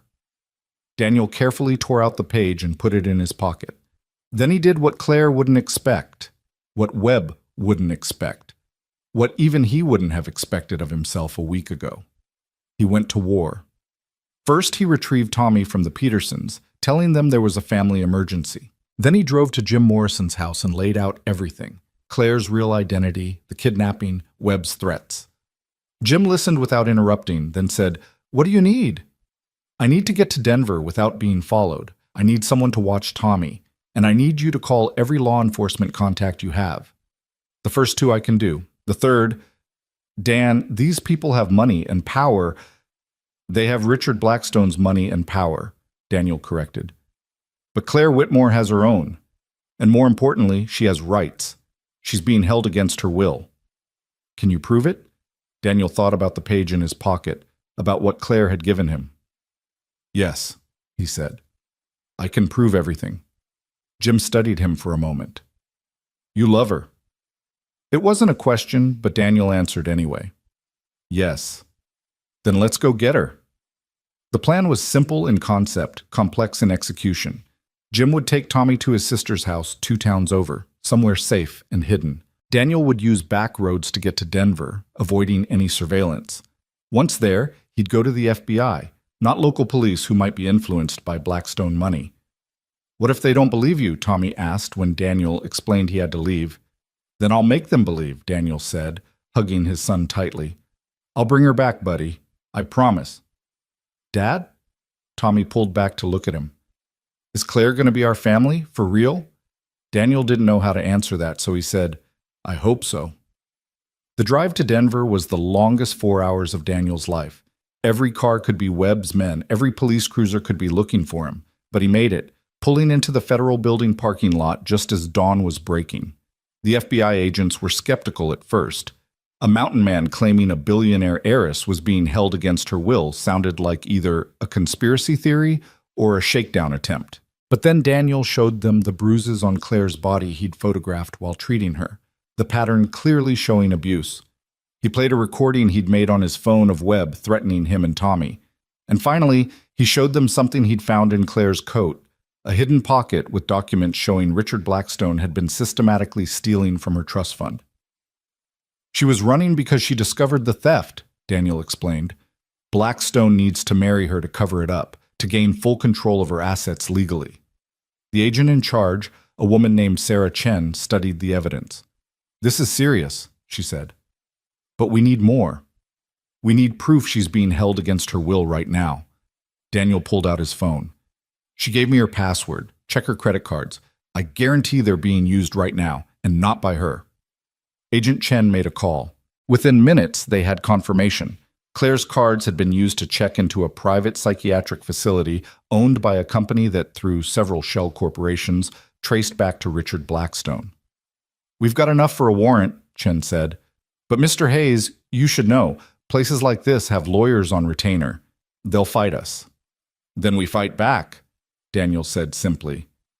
The raid on the psychiatric facility was swift and decisive. FBI agents swept in with a federal warrant, brushing aside the facility's security and lawyers.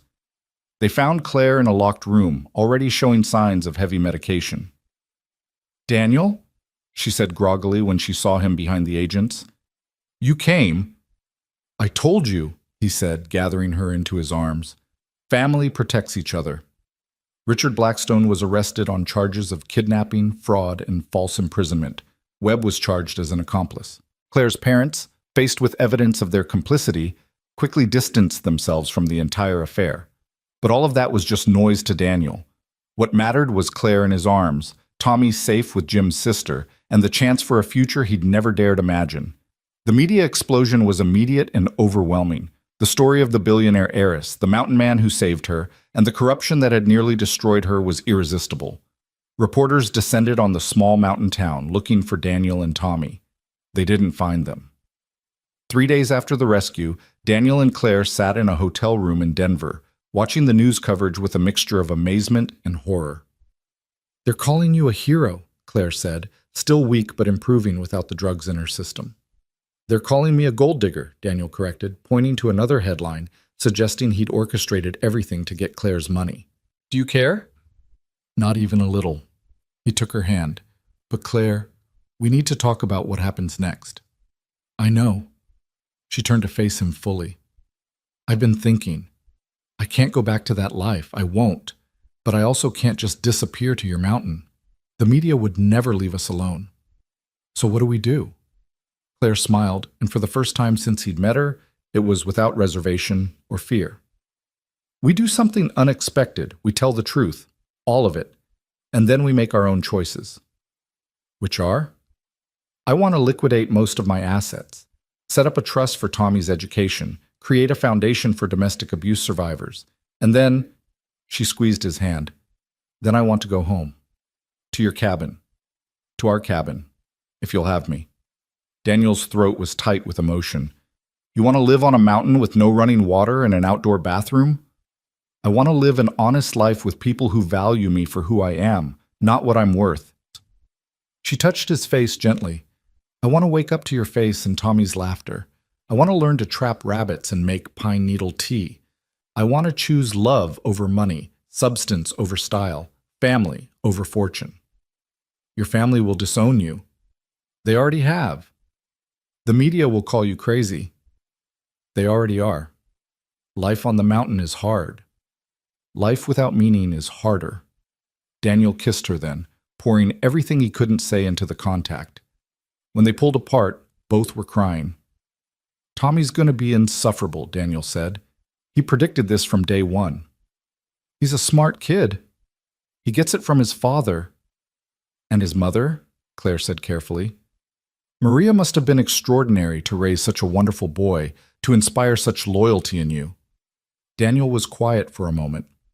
"She was, and she would have liked you. She would have said you were exactly what Tommy and I needed." "I hope I can live up to that." "You already have." The press conference was Claire's idea, though Daniel fought it every step of the way. They stood together in a hotel conference room, facing a sea of cameras and reporters, Claire's hand firmly clasped in his. She wore a simple dress she'd bought off the rack, no jewelry except for Maria's wedding band that Daniel had given her that morning, not as a proposal, but as a promise of what could be.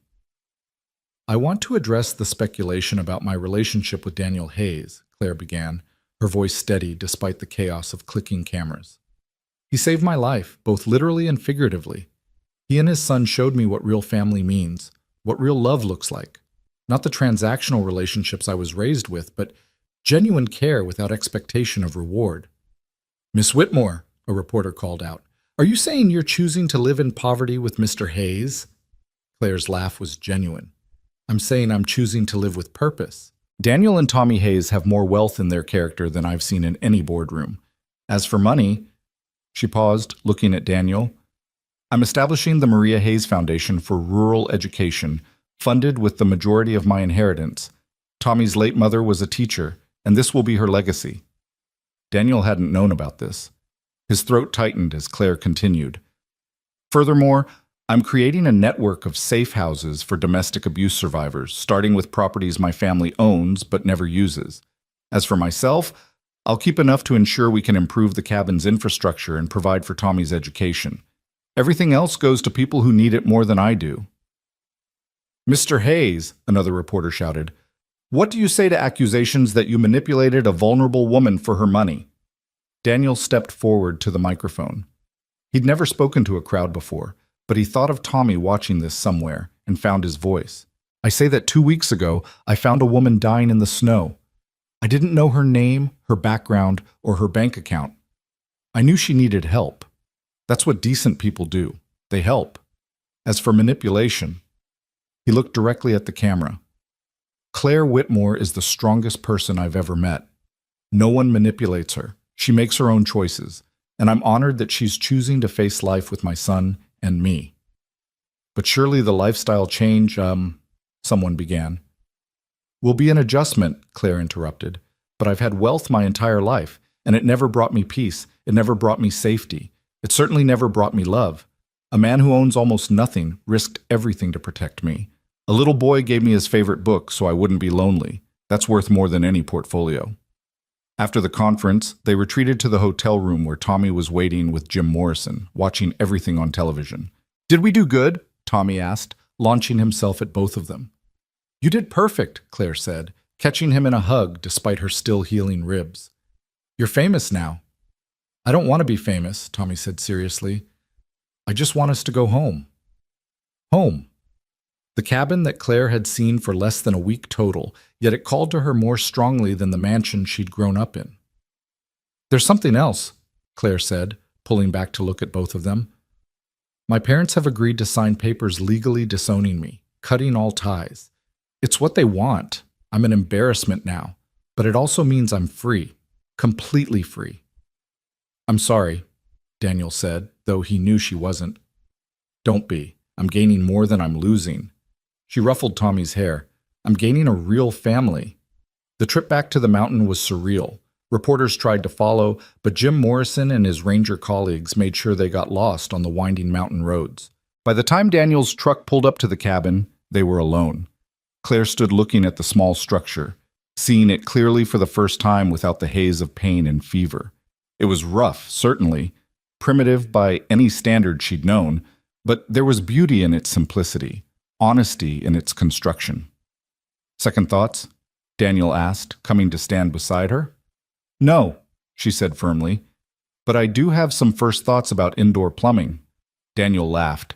With what's left of your money, we can manage that. Solar panels for better electricity, too. Maybe even internet for Tommy's education. Will the neighbors accept me? Claire asked. I'm not exactly what they expected for you.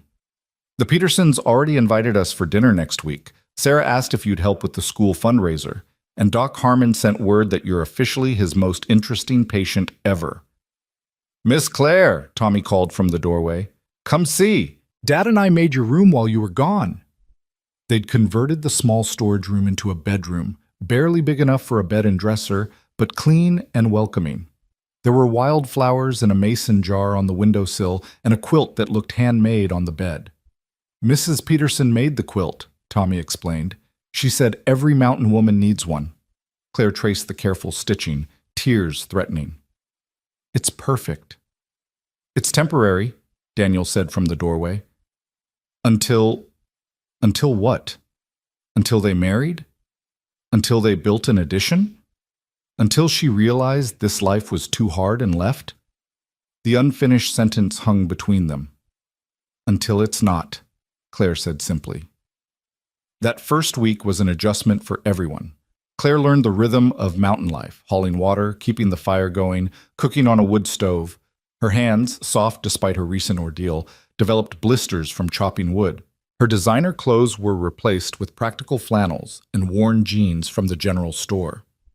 You're trying too hard, Daniel told her on the fourth day when he found her furiously scrubbing the floor. I need to contribute. You are contributing. You helped Tommy with his homework for 2 hours yesterday. You're teaching him about the world beyond this mountain. That matters more than clean floors. But Maria grew up doing this work. You didn't. Give yourself time to learn. That evening, Claire found a box in the storage room tucked behind old camping equipment. Inside were photographs. Maria and Daniel's wedding, Tommy as a baby, family moments frozen in time. Maria had been beautiful, with dark hair and a smile that seemed to light up every picture. You found them, Daniel said from behind her. I'm sorry, I wasn't snooping. It's okay. I should have shown you before. He sat beside her, picking up a photo of Maria holding infant Tommy. This was 2 weeks before her diagnosis. She was so happy that day. Tell me about her. So he did. He talked about Maria's laugh, her terrible cooking when they first married, her dedication to her students, her fierce love for Tommy. He talked until the sun set and the cabin grew dark except for the fire's glow. She would have liked you, he said finally, even though I'm taking her place? You're not taking her place. You're making your own place. Maria would understand that. She'd want us to be happy. Claire leaned against his shoulder. Are you happy? Happier than I've been in 5 years, Daniel admitted, but also terrified. Why? Because I'm falling in love with you, and the last time I loved someone, I lost them. Claire turned to face him. I'm not going anywhere, Daniel Hayes. You're stuck with me. Even when the novelty wears off, when winter comes and you're tired of being cold and isolated? Even then. She kissed him softly. I've had everything money could buy. Now I want everything it can't. Their relationship deepened gradually, carefully. Daniel was respectful of her trauma with Richard, never pushing, always letting her set the pace. Claire, in turn, was mindful of Maria's memory, not trying to replace her but finding her own role in their small family. Tommy was the bridge between them, accepting Claire with the pure heart of childhood while keeping his mother's memory alive through stories and traditions. Mom always made special pancakes on Sundays, he told Claire one morning, with faces on them. I don't know how to make pancake faces, Claire admitted. I'll teach you, Tommy said excitedly. Dads are terrible, but don't tell him. I can hear you, Daniel called from outside. They laughed, and Claire realized this was what she'd been missing her entire life. Not just love, but lightness, the ability to find joy in small moments. The legal battles with Richard Blackstone continued in the background. Claire gave depositions via video call, testified remotely when necessary, but refused to return to Denver. Her lawyers, paid for with the money she'd kept, handled everything else. He's claiming you were having an affair with me before you ran, Daniel told her after one call with the lawyers. Says that's why you left. Let him claim whatever he wants. We know the truth. It doesn't bother you? What bothers me is that I wasted so many years trying to please people who saw me as property. She looked around the cabin, at Tommy doing homework, at Daniel mending fishing nets. This is real. Everything else is just noise. One day, a package arrived via Jim Morrison. Claire's mother had sent it, not directly, but through lawyers. Inside was Claire's grandmother's jewelry box and a note. These were meant for you regardless of circumstances. Claire opened the box to find not the ostentatious pieces she expected, but simple, elegant items. A pearl necklace, a gold locket, diamond earrings that were beautiful but not gaudy. My grandmother was different, Claire explained to Daniel. She married for love, not money. My grandfather was a school teacher. They only became wealthy later through investments and luck. She never forgot where she came from. Inside the locket was a picture of Claire as a baby and an inscription. True wealth is measured in love given and received. She would have loved this place, Claire said softly. Maybe that's where you get it from, Daniel suggested, the ability to see beyond surface things. Autumn arrived with a burst of color that took Claire's breath away. The mountains became a canvas of gold and red, and she understood why Daniel had chosen this place to heal after Maria's death.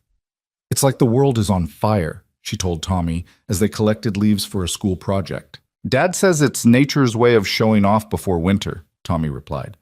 Like it's saying, remember me when everything's white and cold. Claire helped him arrange the leaves, teaching him about photosynthesis and why leaves changed color. Knowledge from her expensive education finally finding practical use. "You're really smart," Tommy said admiringly. "Like teacher smart. Your mom was a teacher. Maybe you could be one too. Our school needs more teachers. Mrs. Patterson says so all the time." The idea planted itself in Claire's mind. She had a degree, though it was in business, not education. But she could get certified, could contribute to the community that had accepted her so readily. That evening, she brought it up to Daniel. "I want to be useful," she said. "Really useful, not just playing at being a mountain woman." "You are useful. I want to teach, Daniel. Help kids like Tommy, who are brilliant but isolated. Maybe use some of the foundation money to improve the school. Bring in technology. Connect them to the wider world without losing what makes this place special." Daniel studied her face, seeing the determination there. "It's a 2-hour round trip to the school. Roads are dangerous in winter. Then I'll learn to drive in snow. The pay is almost nothing. I don't need pay. I need purpose. The certification process. Well, it's Daniel." She took his hands. "Stop trying to protect me from hard choices. I'm not fragile, not anymore." He pulled her close. "I know. That's what scares me. You're so strong now, you don't need us." "Need and want are different things," Claire said against his chest. "I don't need you to survive anymore. But I want you. Want this life. Want to build something beautiful with you and Tommy. That's so much more powerful than need." The first snow came early that year, catching them all by surprise. Claire woke to find the world transformed, every harsh edge softened by white. "Snow day!" Tommy shouted, jumping on her bed. They'd moved it to the main room near the stove as the storage room was too cold now. "What's a snow day?" Claire asked, though she was laughing at his enthusiasm. "No school. We get to play and drink hot chocolate, and Dad tells stories, and we stay warm by the fire all day." It was during that first snow day that Daniel proposed, not with a ring or grand gesture, but with simple words by the fire while Tommy slept. "Marry me," he said suddenly, looking at her across the room where she was reading one of his books. Claire looked up, startled. "What?" "I know it's too soon. I know you just got free from one man trying to force you into marriage. But Claire, I need you to know. I want you to be my wife, Tommy's mother. Not now if you're not ready. Maybe not ever if you don't want it. But I needed to say it, to put it out there." Claire set down her book and crossed to him. "Ask me again. Claire Whitmore, will you marry me? Not for money or status, or because anyone expects it, but because I love you and want to spend whatever time we have left on this earth together?" "Yes," she said simply. "But not as Claire Whitmore. She doesn't exist anymore, legally or emotionally. Ask Claire." "Just Claire?" "Just Claire. The woman you saved, who fell in love with you and Tommy, who wants nothing more than this life you've built." "Then just Claire. Will you marry Daniel Hayes, poor mountain man with a son and more baggage than assets?" "Yes." She laughed through tears. "Yes to all of it." They were married 2 weeks later in the Petersons' living room with Jim Morrison officiating. Apparently being a ranger came with that ability.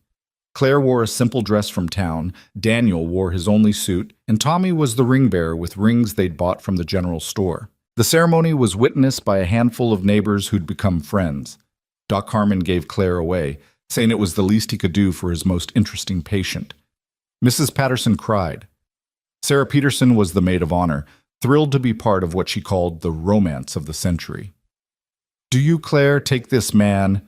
Jim began. "Just Claire," she corrected. "No last name." Jim smiled. "Do you, just Claire, take this man to be your lawfully wedded husband?" "I do." The reception was in the cabin, everyone crowding in with potluck dishes and homemade gifts. There was no fancy cake, just Mrs. Peterson's apple pie. No champagne, just Jim's homemade cider. No orchestra, just Robert Peterson's fiddle and stories told by firelight. "This is perfect," Claire told Daniel as they slow danced to the fiddle music, Tommy standing on their feet between them. "It's not what you dreamed of as a little girl," Daniel said. "No," Claire agreed. "It's better. It's real." That night, after everyone had left and Tommy was asleep, Daniel and Claire stood outside looking at the stars. countless and brilliant in the clear mountain air. No regrets? Daniel asked. Only one, Claire said. I wish I'd fallen down that mountain sooner. They laughed, the sound echoing through the pines. Inside, the fire crackled warmly. Tommy stirred in his sleep, mumbling something about pancakes. Their life was simple, some would say poor, but Claire knew better now. She was the richest woman in the world. The news of their marriage made headlines briefly. Billionaire heiress marries mountain man in cabin ceremony. But Claire and Daniel ignored it all. They had more important things to focus on, like Claire's teacher certification, improving the cabin for winter, and preparing for the custody hearing Richard's lawyers had vindictively initiated, claiming Daniel was an unfit father. Let them come, Daniel said grimly when they received the notice. I've been Tommy's sole parent for 5 years. No court will take him from me. They'll use me against you, Claire worried. Say you exposed him to danger by helping me. Then we'll fight back with truth. Tommy's grades have improved since you've been helping him. The school will testify to that. Doc Harmon will confirm he's healthy and happy. The whole community will stand behind us. And they did. When the hearing came, the small courthouse was packed with neighbors ready to testify on Daniel's behalf. The judge, who'd grown up in these mountains himself, saw through Richard's lawyer's tactics immediately. Mr. Hayes, the judge said, I see a father who's sacrificed everything for his son, who's built a stable, if unconventional, home, and who's now provided Tommy with a loving stepmother. Case dismissed. Richard's final attempt at revenge had failed, and with his criminal trial looming, he had bigger problems than Claire's new life. Winter settled over the mountain like a thick blanket, isolating them from the world below. But the cabin was warm, filled with laughter and love. Claire learned to navigate the challenges, frozen water pipes, snowdrifts blocking the door, the generator failing during a blizzard. You're tougher than you look, Daniel told her one morning, after she'd helped him fix the generator in sub-zero temperatures. I had good teachers, she replied, kissing his frostbitten cheek. Tommy thrived with Claire's help in his education. She taught him about art, history, science beyond his textbooks. She connected him with online resources using the satellite internet they'd installed. His world expanded even as winter kept them physically confined. Claire's the best teacher ever, he told Mrs. Patterson during one of their video calls for remote learning. She makes everything interesting. Then perhaps she should be teaching more children, Mrs. Us, Patterson said thoughtfully, planting seeds for the future. One evening, as a particularly fierce storm raged outside, Claire found Daniel staring at the photo of Maria he kept on the shelf. Missing her? She asked gently. Thanking her, Daniel replied, for sending you to us. You think she did? The storm that brought you here was unexpected, unseasonable. You fell at the exact spot where I'd check my traps. An hour either way, and I'd have missed you. He turned to her. That's either fate or Maria pulling strings from wherever she is. Claire leaned into him. Then I'm thanking her too. As winter slowly gave way to spring, Claire received word that Richard had been convicted on all counts. He would spend the next 20 years in prison. Her parents, tainted by association, had retreated from society. The Whitmore empire was in chaos. You could claim your share, Daniel pointed out. Help stabilize things, protect jobs. No, Claire said firmly. That life is dead to me. The lawyers can handle the dissolution. The workers will find new jobs. I'm not going back, not even to help. No regrets? None. Although, she smiled mysteriously. There is something I want to tell you. What? She took his hand and placed it on her stomach. We're going to need to build that addition after all. Daniel's eyes widened. You're pregnant. About 6 weeks. Doc Harmon confirmed it yesterday. Daniel pulled her into his arms, laughing and crying simultaneously. A baby? We're having a baby? We're having a baby, Claire confirmed. A mountain baby who'll grow up knowing they're loved, valued for who they are, not what they have. Tommy's going to be over the moon. Tommy already knows. He was with me at Doc's. He's already planning to teach the baby everything about survival and reading and making pancake faces. Of course he is. Daniel kissed her deeply. I love you. Just Claire Hayes. I love you too, Daniel Hayes. Thank you for saving me in every possible way. You saved us right back, he said. We were surviving. You taught us to live again. That night, as they told the neighbors their news, as Tommy excitedly planned his big brother duties, as the fire crackled and friends toasted with homemade cider, Claire thought about the journey that had brought her here. A year ago, she'd been Claire Whitmore, billionaire heiress, prisoner in a golden cage. She'd had everything money could buy and nothing that mattered. Now she was just Claire Hayes, wife of a mountain man, stepmother to an incredible boy, expectant mother, soon-to-be teacher. She hauled water, chopped wood, and could make a decent rabbit stew. She was, by any measure her old world would use, a failure. She'd given up billions for a cabin without running water. She'd traded designer clothes for flannel and denim. She'd chosen love over luxury, purpose over privilege. She'd never been happier. As the celebration continued around her, Claire stepped outside for a moment of quiet. The stars were brilliant overhead, the mountain peaks silhouetted against the night sky. The air was crisp, clean, real.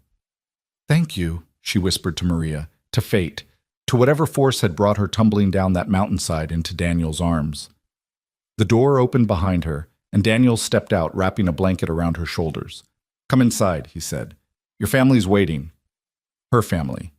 Not the one she'd been born into, but the one she'd chosen, the one that had chosen her back. "Did you ever think," she asked as they turned to go inside, "when you found me in that snowbank, that we'd end up here?" "Honestly? I thought you'd die that first night. Then I thought you'd leave as soon as you could walk. Then I thought you'd realize what you were giving up and run back to your old life." He stopped, turning her to face him. "But somewhere along the way, I started to hope. And now I can't imagine any other ending to our story." "This isn't an ending," Claire corrected. "It's a beginning." Inside, Tommy was regaling the neighbors with the story of how his dad had saved Claire, how she'd saved them right back, how they were all a family now, with a baby on the way. It had already become legend in his telling, a fairy tale of sorts, though every word was true. "And they lived happily ever after?" Sarah Peterson asked, teasing. Tommy looked at his father and stepmother, at their neighbors who'd become family, at the simple cabin that was their castle. "No," he said, with the wisdom of a child who'd learned that life was more complex than fairy tales. They lived happily right now, and tomorrow, and all the days after that they could grab hold of. Daniel and Claire exchanged glances over his head, marveling at his insight. Spring transformed the mountain into something magical, and Claire, now showing at 5 months pregnant, stood in what would become the new addition to their cabin. Daniel and several neighbors were raising the frame, their voices carrying across the valley as they worked in the ancient rhythm of community barn raising. "Careful with that beam, Peterson," Daniel called out, sweat glistening on his forehead despite the cool morning air. "That's going to hold my children's bedroom." Children, plural. The ultrasound had revealed twins, a boy and a girl, sending Tommy into ecstatic preparations for his dual role as big brother. Claire watched him now, fetching tools for the men, trying so hard to be helpful despite his small size. "You should be resting," Doc Harmon said, approaching with a glass of water. He'd become their unofficial medical advisor, refusing payment but accepting Claire's homemade bread as trade. "I'm pregnant, not broken," Claire replied, though she accepted the water gratefully. "Besides, I want to watch our home grow." Their home. Even after all these months, the words still felt like a miracle. The cabin that had once seemed so small now sprawled with purpose. The original structure, the new addition being built with money from selling one piece of her grandmother's jewelry, the greenhouse Claire had insisted on for year-round vegetables. "Mrs. Hayes!" Sarah Peterson came running, her face flushed with excitement. "There's a fancy car coming up the mountain road, really fancy." Claire's blood chilled. Even with Richard in prison, she never fully relaxed when unexpected visitors arrived. Daniel must have sensed her tension because he immediately climbed down from the frame, hammer still in hand. "Tommy, take Sarah inside," he said quietly. His son obeyed without question, recognizing the tone. They waited, Daniel's hand finding Claire's, as a black Mercedes navigated the rough road with obvious difficulty. When it finally stopped, Claire gasped. The woman who emerged was elegant even in her 70s, silver hair perfectly coiffed, wearing clothes that cost more than the cabin's entire construction. "Grandmother?" Claire whispered. Eleanor Whitmore surveyed the scene. The half-built addition, the men in work clothes watching warily, her granddaughter in oversized flannel and worn jeans, obviously pregnant. "Hello, darling," Eleanor said simply. "May I come in?" The cabin felt even smaller with Eleanor Whitmore's presence. She sat at their humble table, her designer suit incongruous against the rough-hewn wood, while Claire made tea with shaking hands. "Your mother told me you were dead to the family," Eleanor said without preamble, "that you'd lost your mind, married some mountain person, given away your inheritance." "All true except the losing my mind part," Claire replied, setting down the tea with more force than necessary. Eleanor's lips twitched. "Yes, I rather thought so. Your mother was always prone to dramatics." She looked around the cabin, taking in Tommy's homework on the table, Daniel's rifle by the door, the photos on the mantel, including one from their wedding. "So this is the life you've chosen." "This is the life I've built," Claire corrected, "with Daniel and Tommy. And these?" Eleanor gestured to Claire's pregnant belly. "Your great-grandchildren, twins." Eleanor was quiet for a long moment, sipping her tea. Daniel stood protectively behind Claire's chair, his presence solid and reassuring. "I'm dying," Eleanor said suddenly. "Pancreatic cancer. 3 months, maybe 4. Claire's hand flew to her mouth. Despite everything, she'd loved her grandmother, the only person in her family who'd shown her genuine affection. "I'm sorry." "Don't be. I'm 93. I've had a good run." Eleanor set down her teacup.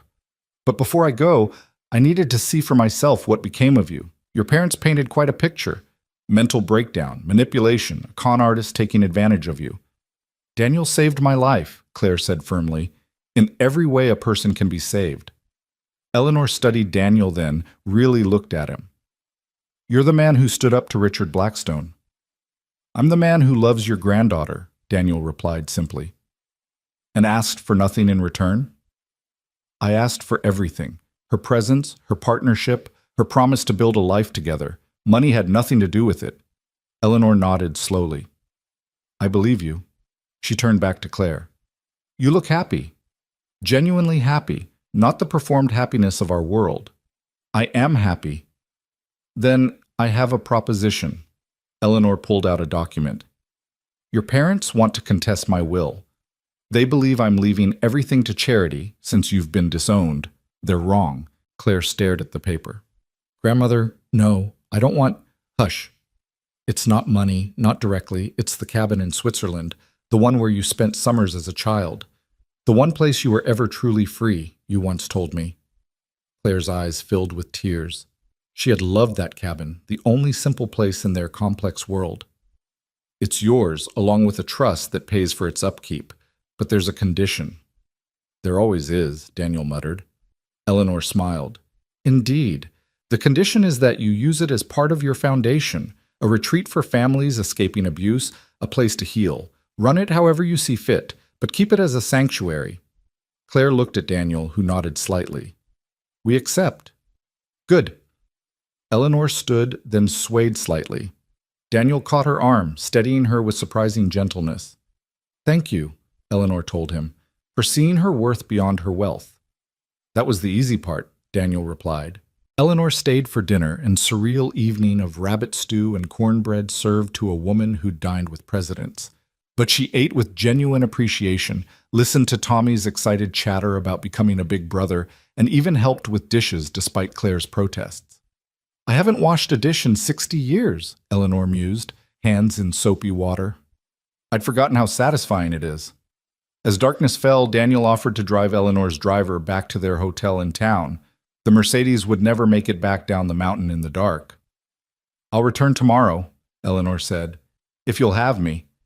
I'd like to spend what time I have left getting to know my real granddaughter, not the performance she gave for 29 years.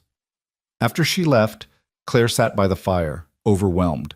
Daniel joined her, pulling her into his arms. "You okay?" "She's the only one who ever really saw me," Claire said, "and now she's dying." "Then we make the most of the time left," Daniel said practically. That's all anyone can do. Eleanor returned the next day, and the next, each time dressed down a little more, until by the fourth day she arrived in jeans and a sweater. Expensive ones, but still. I fired the driver, she announced. Rented a pickup truck. The man at the rental place looked at me like I'd lost my mind. She stayed for a week, sleeping on an air mattress in the main room, learning to tend the fire, helping Claire with her teacher certification studies. She and Tommy became fast friends, the boy showing her his collections of rocks and leaves with the same enthusiasm he'd show any grandmother. "He's brilliant," Eleanor told Claire one evening. "That brain, properly nurtured, could change the world." "We're working on nurturing," Claire replied. "Daniel's building him a proper study space in the addition." "About that," Eleanor said carefully. "I know you've refused money, but would you accept materials? I have connections in construction. They owe me favors." Claire started to refuse, then saw the hope in her grandmother's eyes, the need to contribute, to be part of building something rather than just maintaining wealth. "Only if you help choose them," Claire said. Eleanor's smile was radiant. The addition came together quickly after that. Eleanor's favors resulted in trucks of high-quality materials arriving daily, insulation that would keep them warm through the harshest winter, solar panels for sustainable electricity, a composting toilet system that would revolutionize their daily life. "You said materials," Daniel said, eyeing the solar panel installation crew Eleanor had somehow procured. "Installation is part of the material package," Eleanor said innocently. "Read the fine print." The birthing room, because Claire had decided to have the twins at home with Doc Harmon attending, was Eleanor's special project. She researched everything, consulted with midwives, made sure they had every possible necessity. "I won't be here when they're born," she said matter-of-factly, "but I want to know they arrived safely in a space made with love." The comment hung heavy until Tommy piped up. "You could be wrong. Doc says doctors don't know everything. Maybe you'll live longer." Eleanor hugged him tightly. "From your mouth to God's ears, young man." As spring turned to summer, Claire began teaching at the local school part-time. Her certification rushed through thanks to Mrs. Patterson's advocacy and the desperate need for qualified teachers. Her classroom was a mix of ages and abilities, but she loved the challenge. "Mrs. Hayes makes learning fun," one student told their parent, who then told everyone at the general store. Soon, Claire had requests for after-school tutoring, which she conducted at the cabin. The small home became a hub of learning, with children sprawled on the floor doing homework, while Daniel worked on the addition and Eleanor told stories of her travels. "You've built something special here," Eleanor observed one evening, watching Claire help 3 different children with 3 different subjects, while Daniel cooked dinner and Tommy read to a younger student. "We've built a family," Claire corrected, "an unconventional one, but a family nonetheless." "The best families usually are unconventional," Eleanor replied. One morning, Claire woke to find Eleanor sitting by the window, watching the sunrise with tears on her cheeks. "It's so beautiful here," the older woman said. "I spent my whole life in cities and boardrooms and ballrooms. I never saw a sunrise like this." "You could stay," Claire offered, not for the first time. "Permanently." "No, darling, I have affairs to settle, lawyers to torment, your parents to disinherit." She smiled wickedly. "But I'll stay until after the summer festival. Tommy made me promise." The summer festival was the mountain community's biggest event, a celebration of survival, of making it through another winter, of crops planted and children grown taller. This year, Claire and Daniel would present their twins to the community, even though they weren't born yet, in the tradition of mountain families. "It's like a baby shower meets a barn dance meets a potluck," Tommy explained to Eleanor. "Everyone comes." Eleanor threw herself into preparations with unexpected enthusiasm. She helped Claire bake pies, using recipes from Mrs. Peterson. She learned to square dance from Jim Morrison. She even helped Daniel string lights in the trees around their property, where they'd host part of the celebration. "You're different," Daniel told her one evening as they worked, "from when you first arrived." "I'm dying," Eleanor said simply. "It's remarkably freeing. All the things that seemed important, status, appearance, legacy, none of it matters. Only this matters. Family. Love. Watching my granddaughter bloom into the person she was always meant to be." She was always this person, Daniel said. You just couldn't see it before. No, Eleanor agreed. The money blinded us all. The day of the festival dawned clear and perfect. The cabin and yard were transformed with decorations, tables groaning with food, musicians tuning instruments. Claire, now heavily pregnant, directed traffic, while Daniel and the other men set up. You should rest, everyone told her. I'll rest when I'm dead, she replied, then caught Eleanor's eye. Sorry. Don't be. It's what I would say. The celebration began in the afternoon. The entire mountain community arrived, families Claire had come to know and love over the months. The Petersons with their extended family, Doc Harmon with his fiddle, Mrs. Patterson with her husband and grandchildren, Jim Morrison in his best flannel. We want to say something, Robert Peterson announced, calling for attention. Daniel and Claire Hayes have become pillars of our community. Claire's teaching our children, preparing them for a wider world while keeping them rooted here. Daniel's helping everyone with construction, repairs, whatever's needed. They've shown us that community isn't about what you have, but what you give. Here, here, the crowd cheered. So we want to present them with this. Robert pulled out a handmade quilt, created by all the women in the community, each square representing a different family. For the new babies, so they know from day one that they're surrounded by love. Claire couldn't speak through her tears. Daniel accepted the quilt with reverent hands. Thank you, he managed, all of you, for accepting us, supporting us, being our family. The music started then, fiddles and guitars filling the mountain air. Eleanor danced with Tommy, her elegant bearing oddly suited to the mountain stomp. Claire watched from a chair, her hand on her belly, feeling the twins move to the rhythm. They're dancing, she told Daniel. They know they're home, he replied, kissing her forehead. As the sun began to set, painting the mountains gold and purple, Eleanor took the makeshift stage. I know I'm an outsider here, she began, a city woman with soft hands and too much money, but you've welcomed me because you welcomed my granddaughter, and for that, I'm forever grateful. She paused, gathering herself. I won't be here much longer, but before I go, I want you to know that I'm leaving an endowment for this school, for this community. Not charity. Investment. Investment in children like Tommy, who deserve every opportunity. Investment in teachers like Claire, who see potential where others see poverty. Investment in men like Daniel, who build homes and hearts with equal skill. The silence was profound. Then Tommy started clapping, and everyone joined in. We don't need, Jim Morrison started. No, you don't need, Eleanor agreed, but you deserve. There's a difference. Later, as the party continued under stars and string lights, Claire found her grandmother sitting alone on the porch. You've given too much, Claire said. I've given barely a fraction of what I have. And it's not giving, it's returning. Wealth should flow, not stagnate. Your parents never understood that. Have you told them? About the will changes? Eleanor's smile was sharp. Tomorrow. I'm meeting them in Denver tomorrow. They think I'm coming to discuss reinstating you. They're in for a surprise. Be gentle, Claire said, though she didn't mean it. I'll be honest. That's harder for them to bear than cruelty. Eleanor left the next morning, her rented pickup loaded with preserves from Mrs. Peterson, Tommy's artwork, and a small wooden box Daniel had carved for her. For your medications, he'd said gruffly, so you have something beautiful to look at. She'd hugged him then, this woman who never showed physical affection, and whispered, take care of them. With my life, he'd promised. 2 days later, Claire received a call. Not about Eleanor's meeting with her parents, but from the hospital. Eleanor had collapsed in the hotel. She was asking for Claire.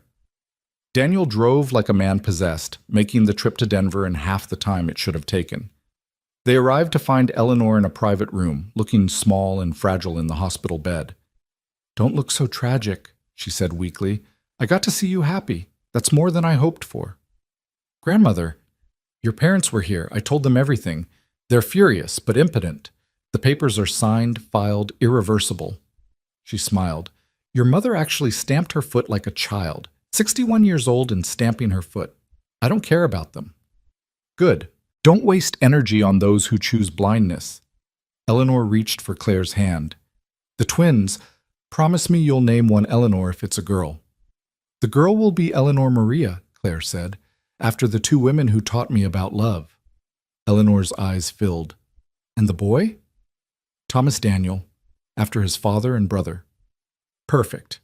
Eleanor's breathing was labored now. Daniel, come here. Daniel approached the bed, taking Eleanor's other hand. You saved her, Eleanor said. But more than that, you loved her without trying to change her. That's rare. She was perfect already, Daniel said simply. Just needed to be seen. Eleanor smiled. Tommy? The boy climbed carefully onto the bed, curling against the dying woman's side. You're going to be an amazing big brother, Eleanor told him, and an amazing man.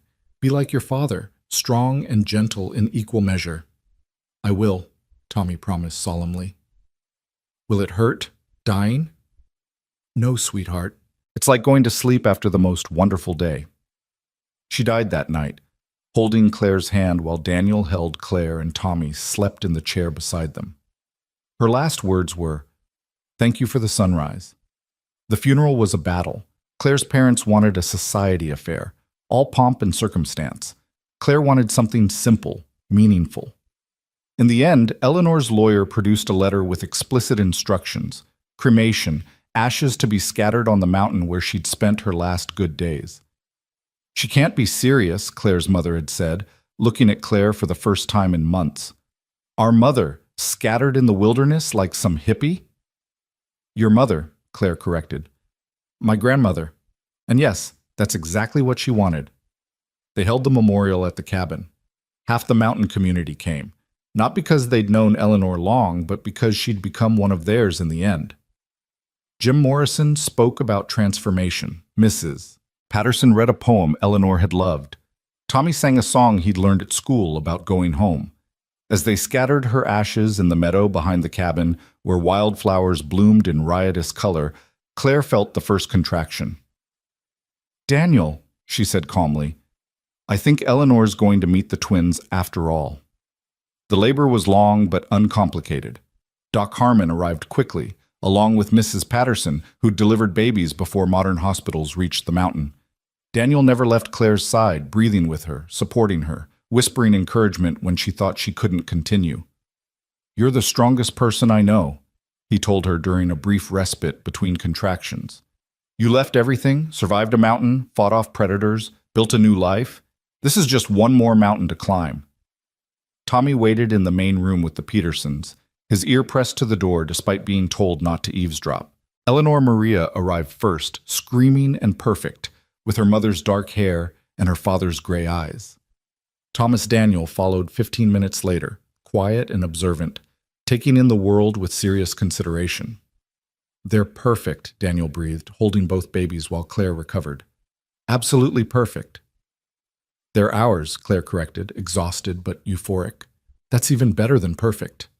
Tommy was allowed in then, approaching slowly as if the babies might break. They're so small, he whispered. You were smaller, Daniel told him, 6 pounds even. Really? Really, and look how big and strong you are now. Tommy studied his siblings with intense concentration. I'm going to teach them everything, he declared. Reading, and math, and tracking, and fishing, and which berries are safe, and how to make snow angels, and breathe, buddy, Daniel laughed. They need to learn to hold their heads up first. As the sun set on that momentous day, Claire sat nursing Eleanor while Daniel held Thomas, and Tommy read softly from his Jack London book. The cabin was crowded with love, with promise, with the beautiful chaos of family.